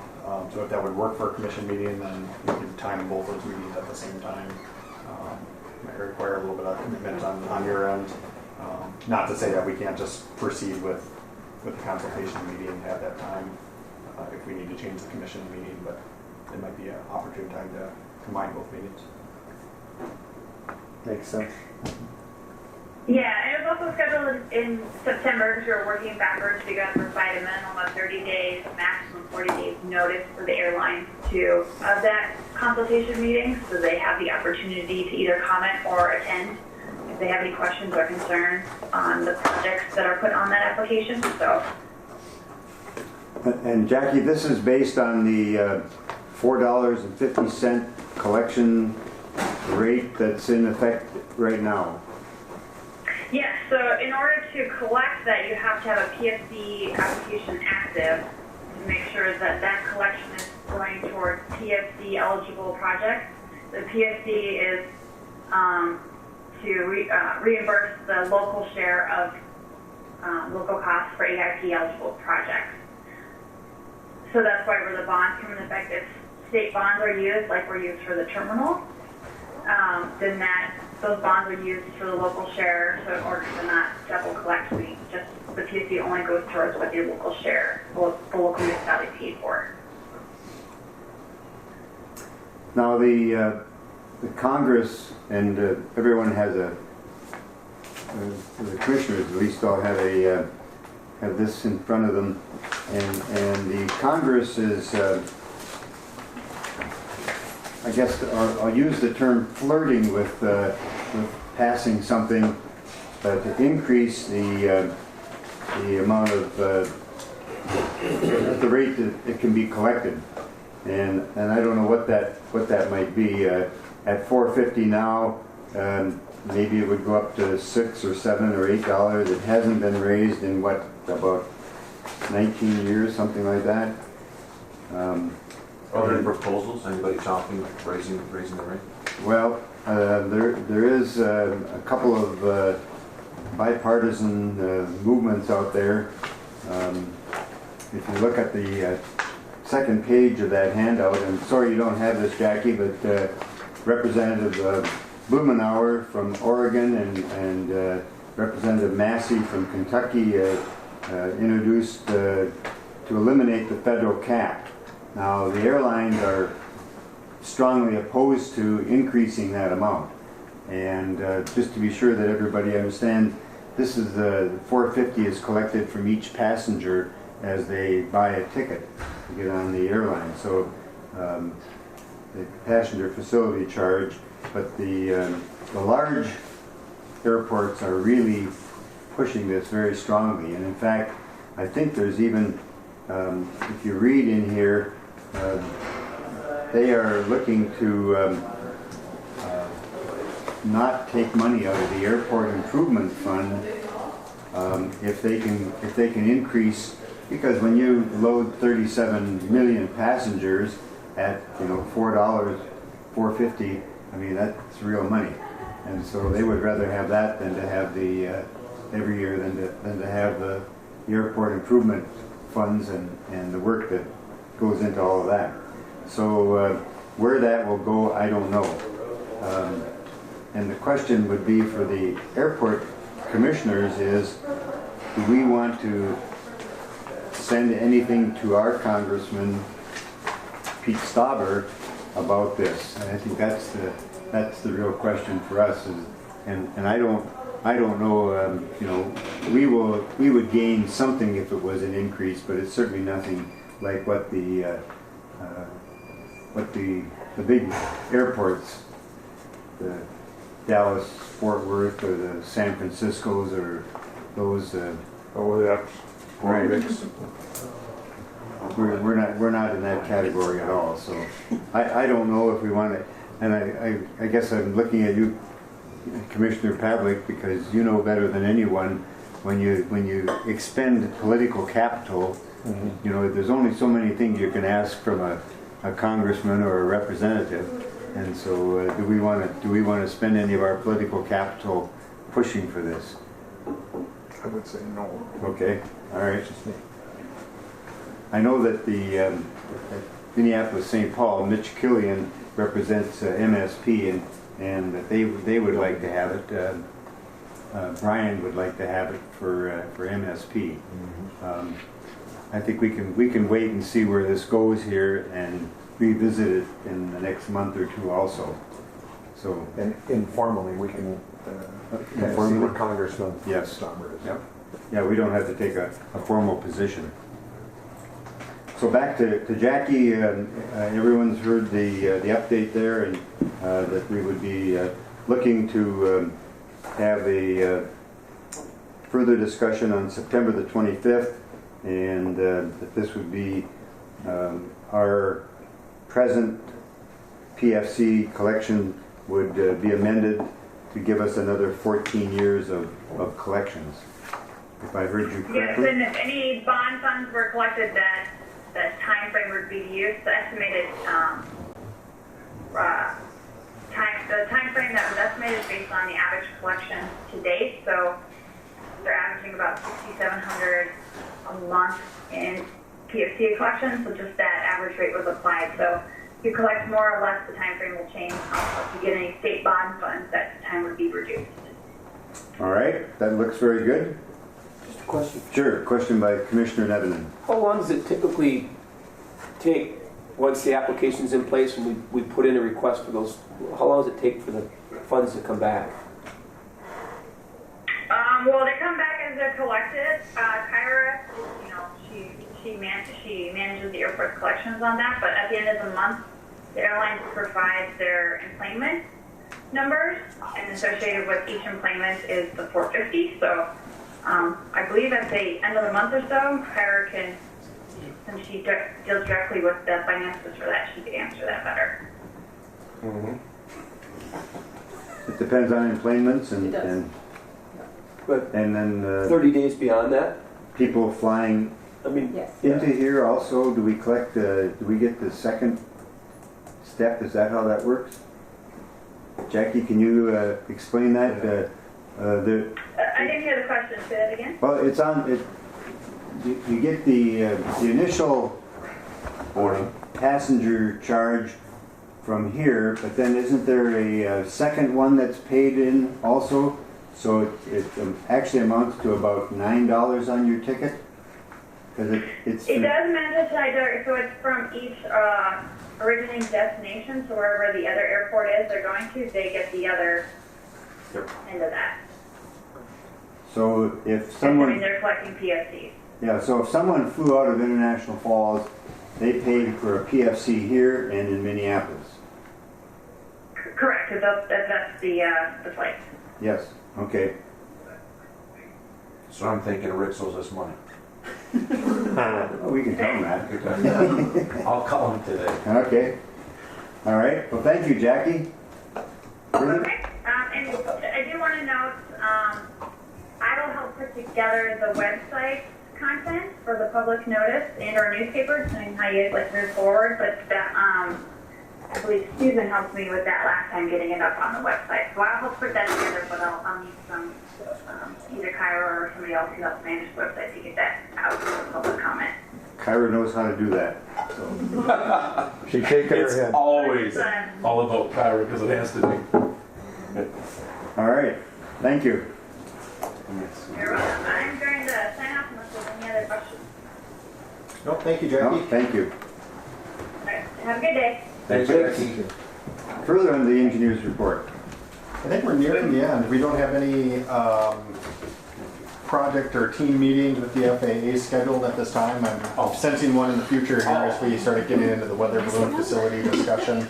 We're probably maybe a month to 6 weeks out of having one of those, but just with grant season, the FAA has been really busy, so we're kind of on hold on some of those Were you topics. copied on the email that said that Tracy sent out that we need to, that there's going to be, the grant is going to come in September, and that we should have, I thought we had moved at the last meeting, and I'd have to look back at the minutes, to approve the grant. Now, the number seems to be moving around all the time. Because I see 16,708,000, 758,000. I keep seeing a different number. And so I'm not sure what the grant number really is. And that's always difficult because the FAA does their eligibility determination, Yes. and I remember with the SRE, and then all of a sudden they wouldn't pay for the wiper blades or something like that, so then they would take out $500. So you really can't accurately guess what that final number would be. I believe what Benita submitted at the last meeting is the maximum amount. And then Tracy may find things that are ineligible after there, so it might decrease if there's some ineligibility issues. Well, at the last meeting, Commissioner McBride moved and Commissioner Pavlik seconded that the grant request be $16,627,614. Now, I've seen 16,758, so I don't know if that's an increase. And do we need to take action? So here we are in July. I mean, we've got the meeting in August, but we need to be able to. And I think, does the city and county both have to accept that? They do. There's a resolution that each city. So I guess who's going to give us that final number and so that we're ready to accept that grant, because we need to be prepared to do that in September. Sure. Yeah, Tracy would have to tell us what the final number is. Okay. You know, she's going to send that up to FAA headquarters, and then once she sends that application up there, we should know what the number is, and then it goes through the FAA process to submit the grant. Yeah, and then I think any sort of pre-approval to give you permission and the attorney permission to sign the actual grant application. What was signed last time, or the motion last time, was for the grant request. Yes. So the actual grant, I think that's what Tracy was indicating in her email. So I don't know how you'd want to handle that, if you want to go up to a certain amount, or wait for that exact number and then approve that grant. But there is some lead time, I think, especially when we're going to be trying to do work in the fall, we want to make sure we, move that along as quickly as we can. So. And I have requested from Tracy if she can give me a good number and what's all listed in the project, or what will all be listed in the grant, so that I can get those resolutions out to the city and county prior to their meetings in August. So do we need to take action here to have the city and county do that, or can you just go ahead, once you get that figure, you can take the resolutions to the county board and the city council? Yes, that's what we've done in the past. Okay, so we don't need to do anything further here then. We made the request, and we'll get whatever number the FAA is going to bless us with. Yep, and I believe, I can't imagine you'll see anything before your August 28th meeting. So whatever that final number is will be known at that time, and that's when you could, seek permission for the chairman to sign the grant. Okay. I don't think we need to do something now for that. Well, then I think the it seems to me the county attorney and somebody else need to sign on that one. The chairman and then the mayor and the city administrator or something have to sign on behalf of the city. One other thing just to be aware of, as we talk about these changing numbers, the FAA, they have a number that's been in their system for a few months. It's kind of a placeholder. Yes. That placeholder number a lot of times is what gets routed to the politicians and when it goes out in a public notice. So you may see a press release from a congressman or from somebody. Just be aware that that number likely will be incorrect a little bit. And that's just how the way that their notification system, it goes from those earlier numbers, not the final number. So don't be alarmed if the number from any of those notifications is a little bit off. Yep. So you don't be disappointed that they tell Congressman Stauber before they tell you. All right. Further under engineering. The last item I have, and this is, I apologize I didn't get it on the agenda, is from a contract with Farner Asphalt last year. It was for crack sealing and tie-down repair. We paid them in full. The last payment would be to release retainage for that work. So I have a pay application to release, pay the retainage in the amount of $3,360.25. There is some additional work that we are going to do on the apron, and that's more on SEH's side. We directed them to do some work on some of the tie downs. As you probably recall from a lot of the maintenance work we've done there, getting the tie downs to operate effectively has been difficult, just with the subgrade soils and the movement of the pavements and the tie downs. We have our fix. I think we've done, as part of this last project, we did concrete, basically squares with the tie down embedded in there, and those performed really well. There were a few that SEH directed to do that, basically in order to keep the tie down in the middle. We had it sloped, or had it level, and then the tie down was too low, which is obviously a hazard for aircraft that are taxiing through that area. So SEH is going to take care of that. We're going to fix that. It's not Farner's issue because we directed them to do that work. So we're going to work with Thor, repair the tie downs that have that hazard where potential nose wheel could cause some issue with propellers and whatnot. So hopefully that work will happen within the next month. But again, that's unrelated to Farner's contract, so I would recommend paying them, releasing their retainage. They fulfilled their contract. So that would be $3,306.25. All right. Motion by Commissioner Nevenin to approve the payment of $3,360.25 to Farner for the crack sealing project. Second. Second by Commissioner Pavlik. Questions or discussion?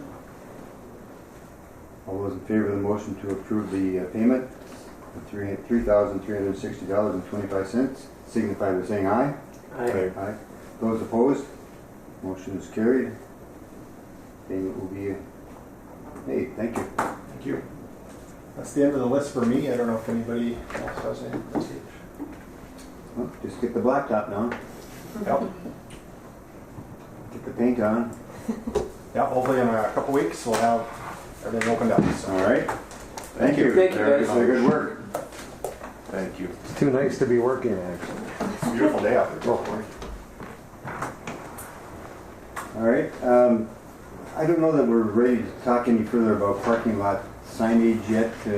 Haven't had time to think about it, so we'll pass on that item. We talked about the cell phone repeaters, and we're going to wait a couple more weeks on that one. Let's move to the 2020 draft airport budget.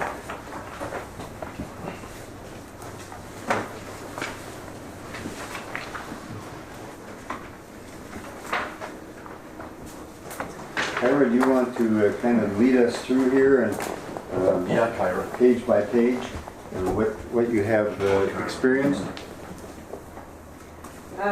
So as you can see on the worksheets, I've got what we had last year for 2019 budgeted, and then our 2018 actual amounts, and then our 2020 recommended amounts. And a lot of those, I pulled a where we're at for the last 6 months through January or June 30th, and that's where I estimated a lot of these amounts to be at based on where we are currently at this year. In terms of our, just going down the line, most of them have stayed the same for the utilities, insurances. I upped the general liability insurance just a little bit, again due to where we're at currently. The professional liability insurance, I took that out. We haven't had a bill in there for the last 3+ years that I have noticed. So I did a little bit further research, and Sherry at Northern Reliable did some research also, and she said back in 2002 or 3 they actually took that policy out as they believed that the city, the commission would be covered under the city's policy. We have a little bit more research just to double check with Betty to ensure that that is indeed the case, but that was back in 2003. She said yes, that a letter was written to take that off. So that's why I have zeroed that out for right now. Well, and I think this would be professional insurance for the commissioners, and I think probably as councilor, mayor, commissioners, we're covered under our own, as we represent the county and the city. I think the only one that would be open would be the citizen member, and so we need to understand whether Paul is covered as a member of the commission, please. And I believe because he's actually elected through the city, he would be covered under the city. And that may well be, and maybe we did enough research back in the at the period of 2003 that we we understood that, but I forget these things, so. So you'll continue the research on that, but for now, we won't put any money in there. Correct. Very good, thank you. Let's see, security costs, I upped a little bit, just due to, again, where we're at currently, and the, with those increased flights this summer, that plays a factor into it, because that's another flight that is here, so that cost is increasing. Janitorial and garbage removal, those both stayed the same. Building maintenance and our D3 reporting, both of those stayed the same. Again, for our maintenance of equipment and the motor fuels, stayed the same. Airfields and grounds, just miscellaneous other improvements, we kept that the same as well as the miscellaneous improvements. Or I don't know if you've had a chance to review this, but you'll check all these here to be sure that where we're at, and Kyra keeping track of what we're spending, so Absolutely. hopefully we're budgeting properly for that. It looks like we are. I think we're in a pretty good frame there.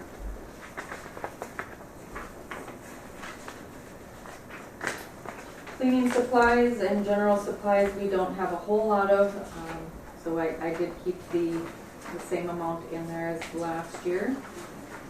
Moving down to the marketing piece of it, I switched it up a little bit compared to how we did it last year.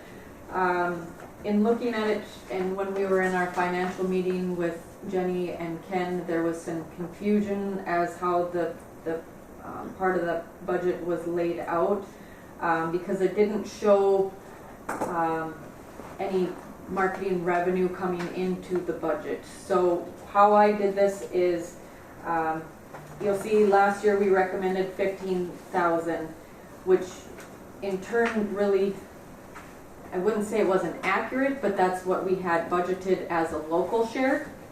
The way I did it this year is because if you see the 2018 actual, we spent close to 31,000, which is accurate because that's the amount that the commission is spending on marketing, is the 30-some thousand.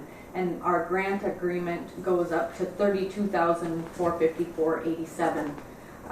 So that's what I put in there, because that is what we have to spend in marketing. And then I took that revenue piece of what we're reimbursed at the 70%, and I put that into the revenue side. So it's better reflected, the amount that comes in and the amount that goes out. But my understanding now, of that 32,454, we're going to receive 22,718, or 70% of the money. Correct. Is going to come in from the state, and the county and city are going to put in 30% of the money, which would be about a little less than 10,000. Mm-hmm. But our maintenance and operation grant is kind of the same way. So all of our maintenance and operation stuff, we budget just straight for that. And then on the revenue side of it, it shows the 108,000 that we would normally get back from in that in reimbursements. So I changed it up just to reflect that better, so that 15,000 isn't what we were actually budgeting. It's not what we were spending. We're actually spending more than that to get our 70% reimbursement. So that's what I put that budget at, and is what the grant agreement is at.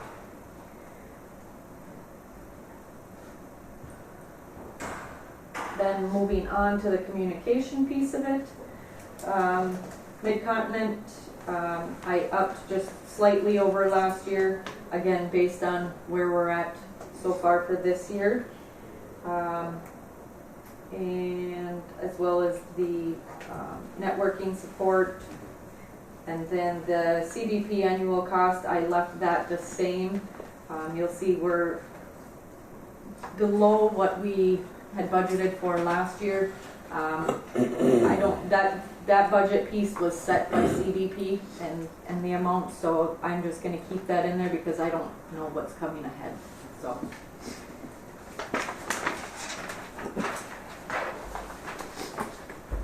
Airport manager's contract, again, kept that the same as last year.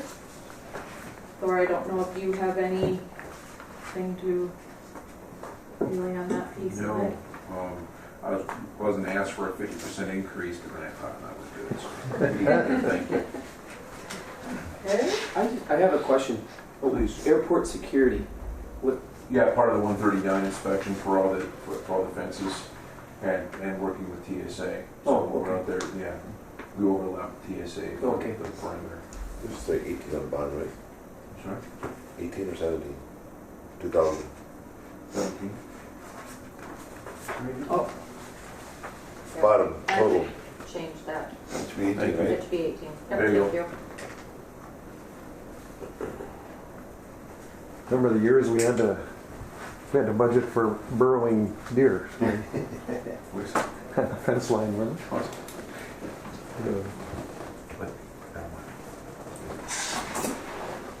The Canadian stumps. Which are still there. Yeah, Yeah. yeah. Further, Kyra? Moving on, supplies kept the same again for that amount as last year. Professional services, those all again stayed the same. Printing and publishing stayed the same, subscriptions, licenses and fees, post audit. And then the traveling and training piece, I upped the LASAC and ARC travel expenses just slightly due to, again, where we're at this year and where we were at last year.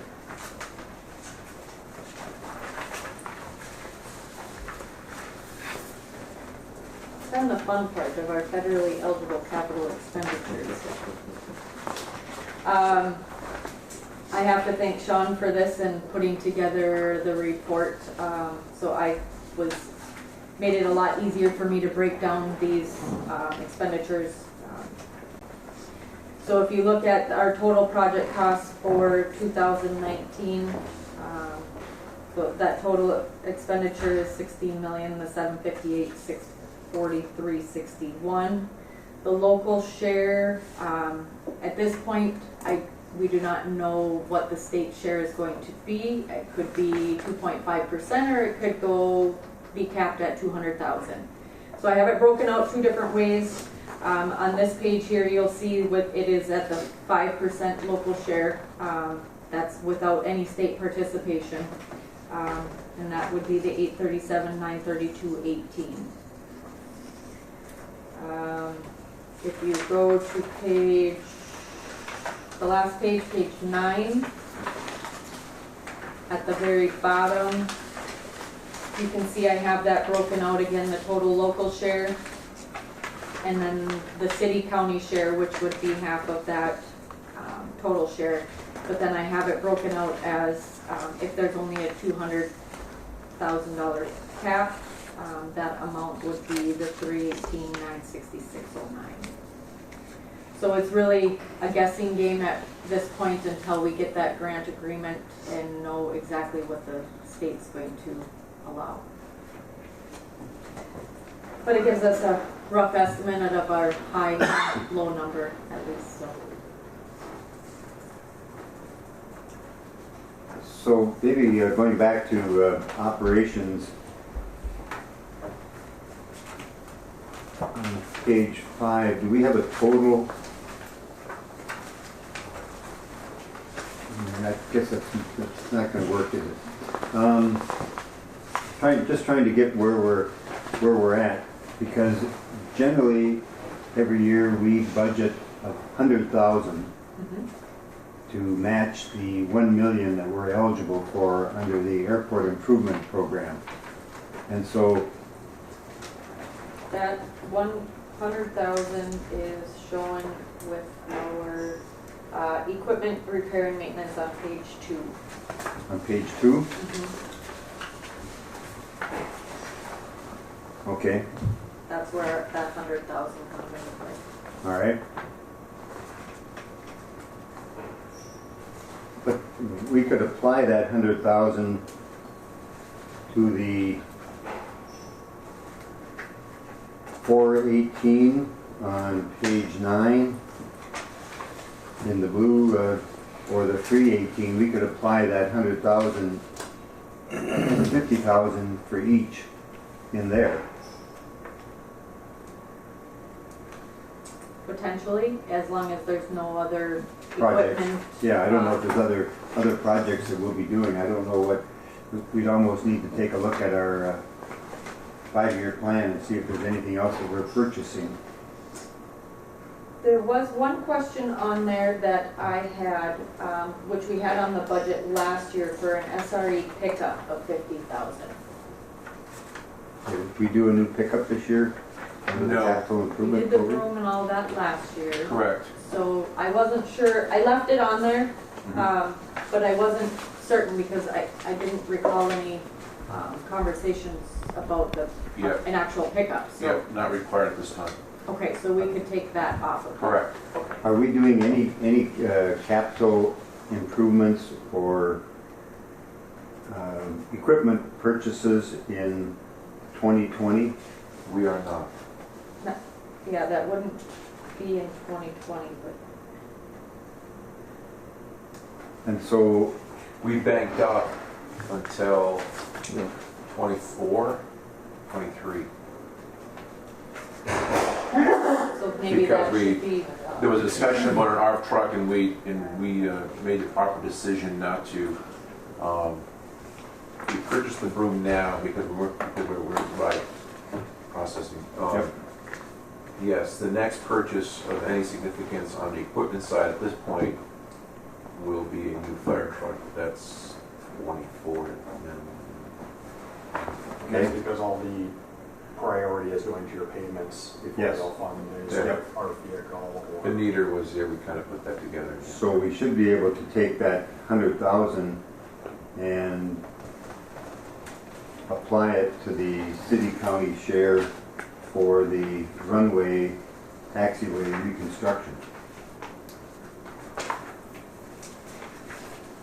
As long as nothing goes wrong with No. the ARC vehicle Yeah. or there's no maintenance or anything like that. So I would caution Yeah, doing and that we Got a can, couple of issues, coming Yeah. up, because there's something that could pop up and come winter, Mhm. something might pop up. We never know. So I would err on caution with that piece of it. so what, on page 9, the operating budget expenses, is that what that totals up to? 2020, is it 262,570? For each, the city and county for operating. And that is with the state participation at 2.5%. So again, if they only cap it at, well, yeah, that would be operation. That's Yeah, just operations. That's just operations, so that wouldn't. And what were we at this year in 2019? Is that 304? Yes, I believe so.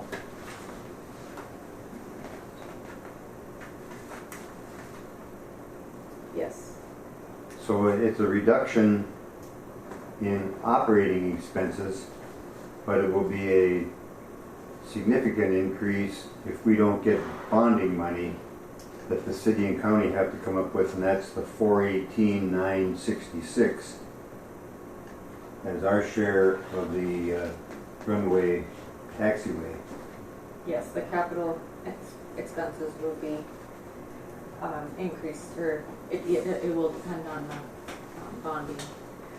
Also, if I can go to the revenue page on page 8. Okay?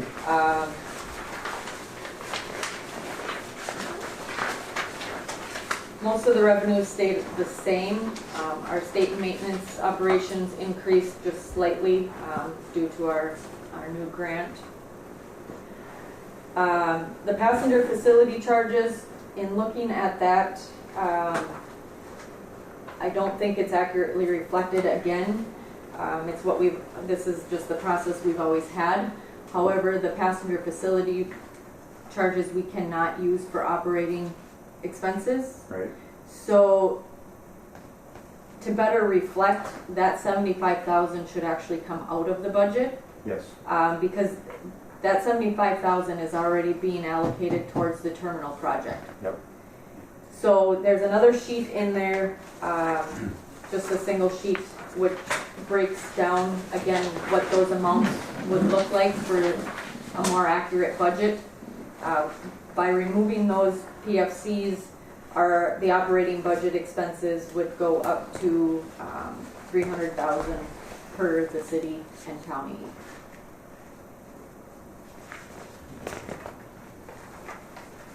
Because you're removing the 75,000 from the revenue Correct. and applying that to capital improvements. Well, yes, it's being applied to the capital improvements, but I didn't put it in the capital improvements on this page because it's already allocated towards the terminal. So these projects in this capital budget are for the runway projects, and those PFCs are already spoken for, if that makes sense. I get confused between the, we run on a calendar year.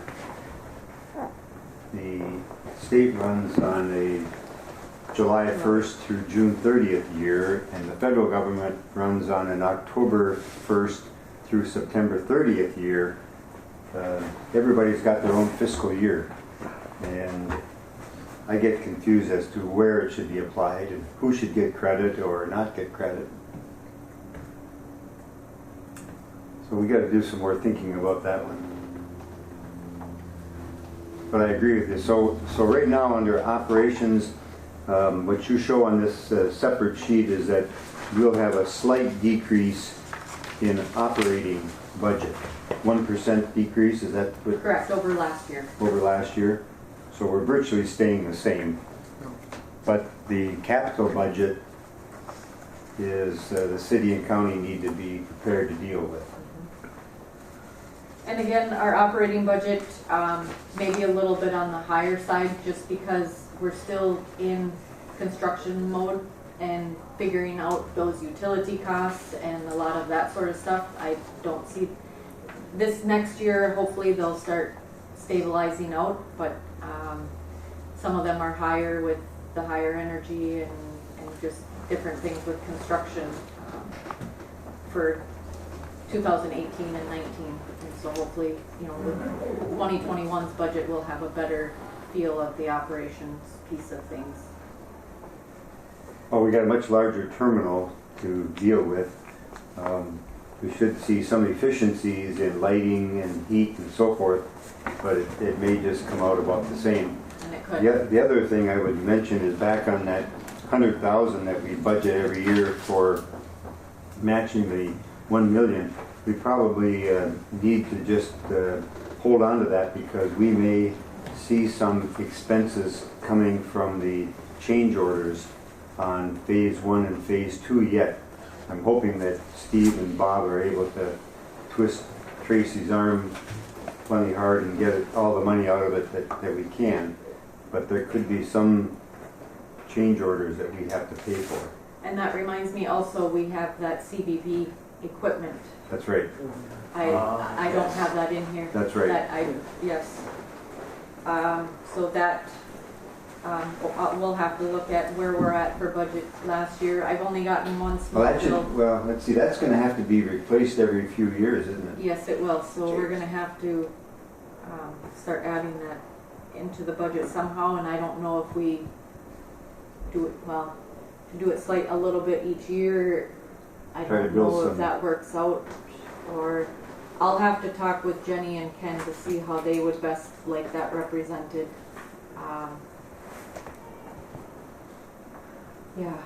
Yeah, I'll Okay. have to think on that. All right. Questions? Questions by anyone on the budget? We've got a great opportunity getting the work done on the runway and taxiway, but it's costing locally. But we'll see what we can get on the bonding. If we get some money on bonding for the next 3 years by, if the state is kind to us. We'll have to twist Mary Murphy's arm. You got any good rapport with Mary Murphy? Well, she is our savior in corrections. I mean, that's the reason NERC is still operating the way it is. She's very good. Well, hopefully we can talk her into giving us a little bit out of the bonding bill for 2020. So, all right. Well, Please. it is a little tricky with the timing and with some of the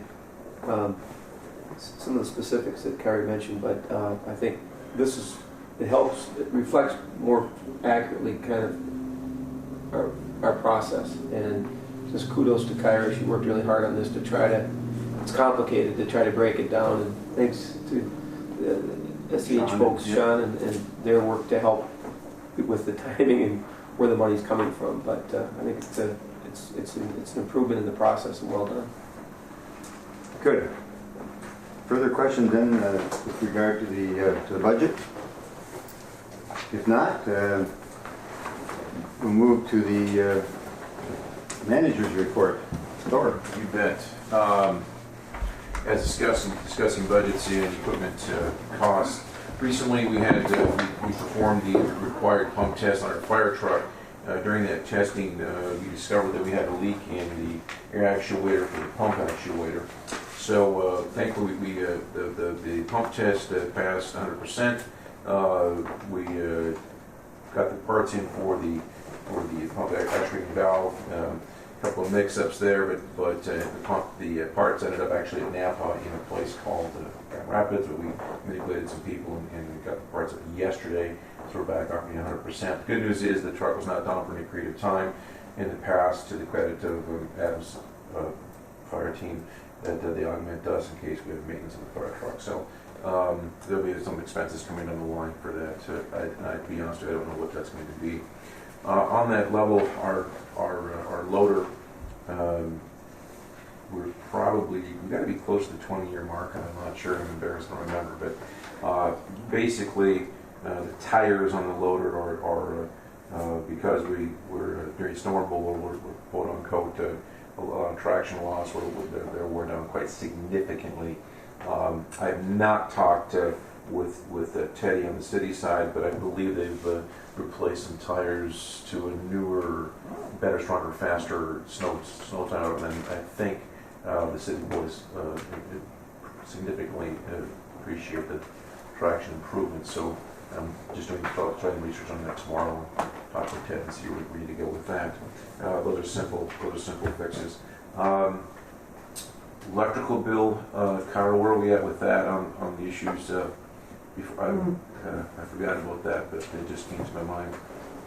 I have one meter we don't know where the bills are going to, and then I have one meter that I don't know where that meter is. So we've got to get someone local here to take a look at and research where these meters are at and where they're going. So that's kind of where it's at right now, getting someone over here.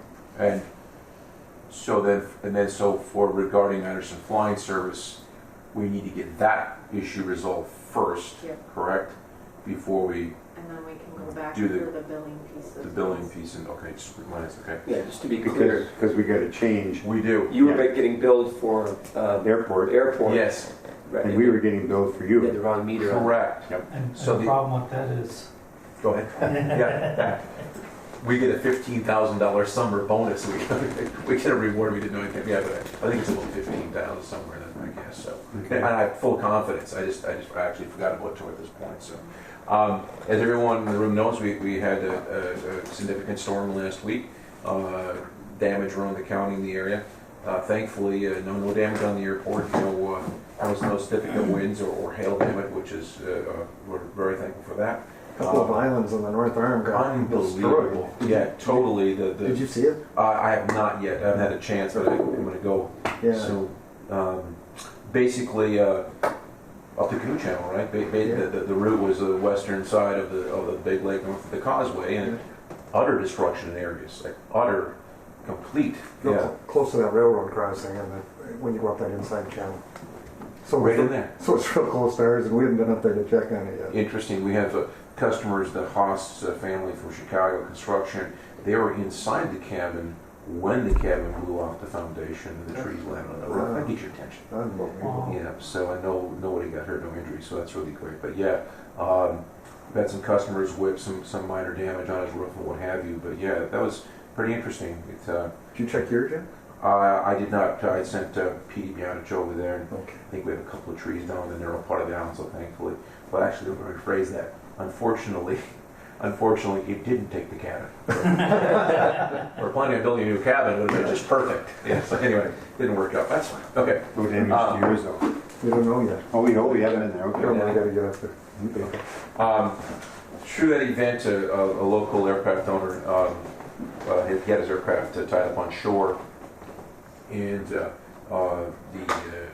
when the straight line winds came through, the aircraft in essence pulled the ground. It didn't have a sufficient tie down anchors, and pulled the anchor to the ground. Aircraft ends up upside down. That's step A. And through that event, this is really common, is that of course the emergency transmitter goes off. Instantly, the satellite picks it up and says, "Okay, we have an emergency transmitter. We're going to come looking for it." They thought they had it shut off. They did not have it shut off, and eventually, through a series of events in this latitude, this area, geographic area, the Canadians are assigned. They're the first responders for us. So once again, they send the C-130 Hercules from Winnipeg. That comes over. That's Army Green with the maple leaves on the fuselage. So again, we get the calls that the Russians are here, and so no, that's not a Russian star. It's a maple leaf. No, it's not. It's a bomber. No, it's not. Anyway, long story semi-short.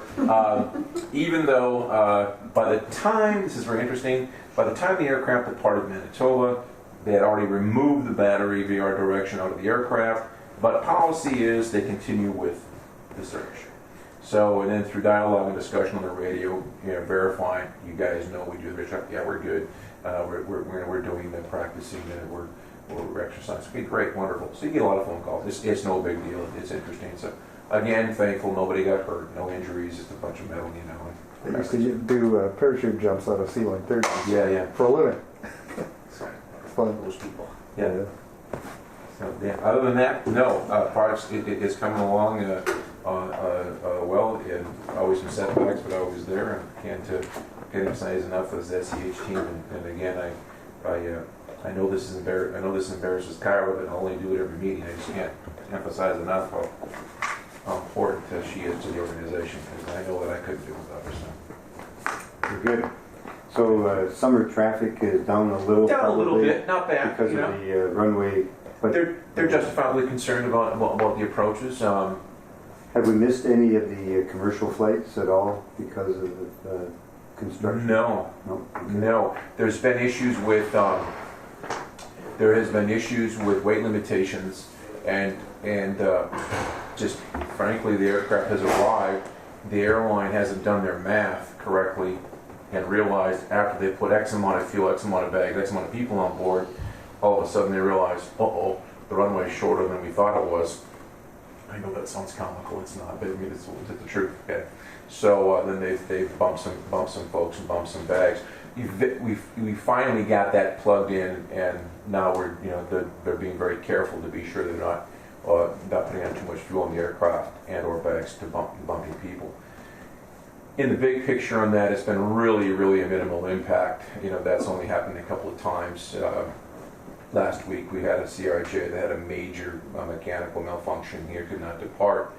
And of course, then you're displacing 50 people, and that becomes expensive quickly. But yeah, other than that, really quite surprised. I'm very happy with the amount of impact it really has had, either on scheduled traffic or corporate traffic. It's so minimal, and I'm just hoping that we can continue with that. I don't want to get too far in the weeds, but it's kind of interesting. Sean and I have had numerous discussions about the complexities, the notice to airmen. So kind of discussing it again through the group. We send out a notice. Guys file a flight and look at it and go, okay, this is what's going on at the International Falls Airport. So it's a huge list, right? It just goes on and on and on. of all the things that goes on there. Problem with the note of language is it is about 95% acronym, right? That's accurate, I think, more than 99%. And whether or not pilots admit to it, they don't really understand it unless they call or ask or discuss among themselves. So what happens is a lot of the pilots look at the NOTAMs and they exercise caution and they go, you know, that doesn't look so good. I'm going to go somewhere else, what have you, or we have cautionary notes. So we field a lot of calls, no problem. And you literally, we have the NOTAM list there, and I have it highlighted with specific numbers because the questions are: how much runway do you have departing on 3-1? How much runway do you have departing on 1-3?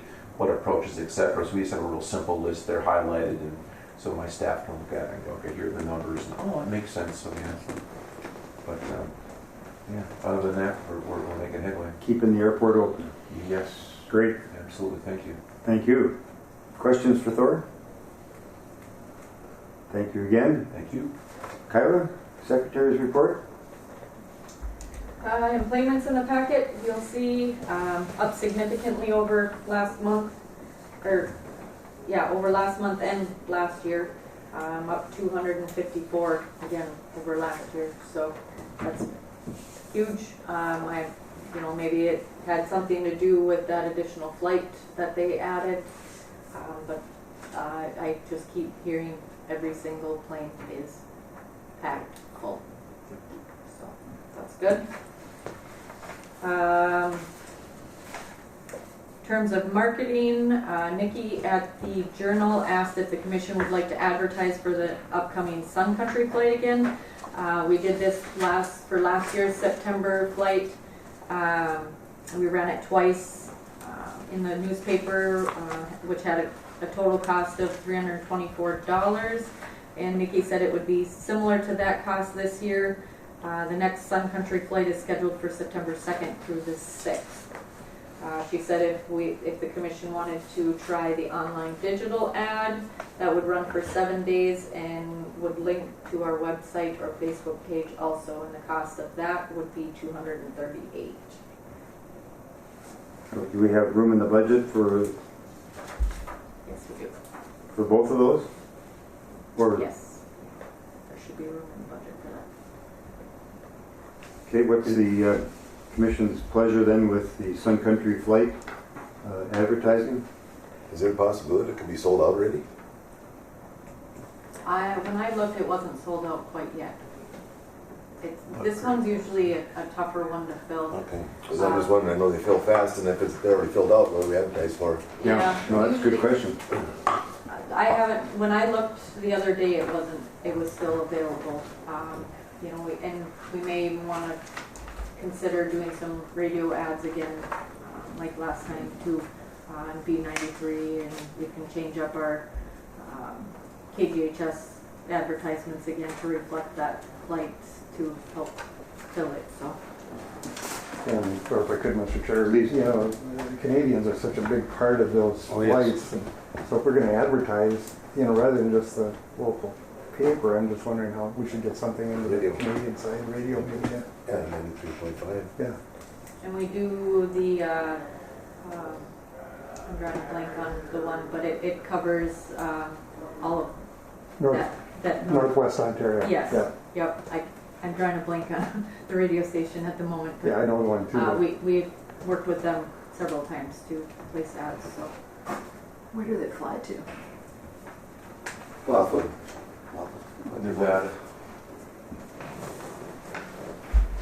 So maybe we do one or the other, the newspaper or the online, and then put the other money into the Canadian radio station. Yeah. I think that would make sense. I would think online maybe. We can try. We've never done an online ad before. We can give it a try and see. All right. So the 238 would be the online. Mm-hmm. All right. Commission's pleasure within advertising 238 and then spending advertising dollars on the radio station. So moved. Motion by Commissioner Buller. Second by Commissioner Sjoblom to do the online ad of $238. with the Journal and monies with B93 for the Sun Country Club. Is there a dollar amount you want to set for radio, or? Probably like the 324 or somewhere in that area. Think I that'll don't do know it? how much we'll get. You maybe want to bump it up to 500 just Okay. to be safe. Is that okay or with the not, neighbors? not 500? over 500. 500? All right. Up to 500. Up to 500. That way, whatever it costs. Okay. Further questions or discussion? All those in favor of that motion signify by saying aye. Aye. Those opposed? Motion is carried. Advertising is approved. Thank you. Further, Karen. That is all I have. All right. Thank you. Move to reports from members. Commissioner Pavlik. No, nothing. Thank you, Mr. Chair. Commissioner Shoblin. Nothing at this time, thank you. Thank you. Commissioner Bullen. I have nothing at this time. Very good. Come on, what do you got? Oh, I got to give you something. I just, again, it's interesting being officed here. Just in a lot of the public doesn't see this, so they're not aware of it. Just how much activity occurs on the airport on a daily basis, both private and of course the flights are full. People wander down the halls, and you talking to the TSA and the Delta people that the flights are busy, and this is a very busy place. And just I got a window on the world there. I can see all the customs stuff. Just how much customs activity comes through here too, and people just don't see that, but it's impressive. And thanks to the team again for all the work involved in this and the construction and the work that Kyra's done as well. So I just want to acknowledge that. Very good. Thank you. Just a couple items that was in your packet. One, I did an interview with a freelance writer, Jennifer Bradley, and I'm sorry, I don't remember which magazine she was writing for, but it's one of the airport magazines, so that story is going to appear there. And then Steve Trudeau had sent us from Kraus Anderson on the phase 2 of the terminal, all of the project work that was done and what the cost is. And so more to come on that one. And then lastly, Kyra gave the commission members each a copy of the audited financial statement, and the bill was in our financial statement this time was $11,000 for the audit, and so those are getting expensive. Next meeting in August. Yeah, what's the date on that one? 28th. August 28th. Of the county board. Would you take? At 8 a.m. 8 a.m. August 28th. Aaron. Thank you.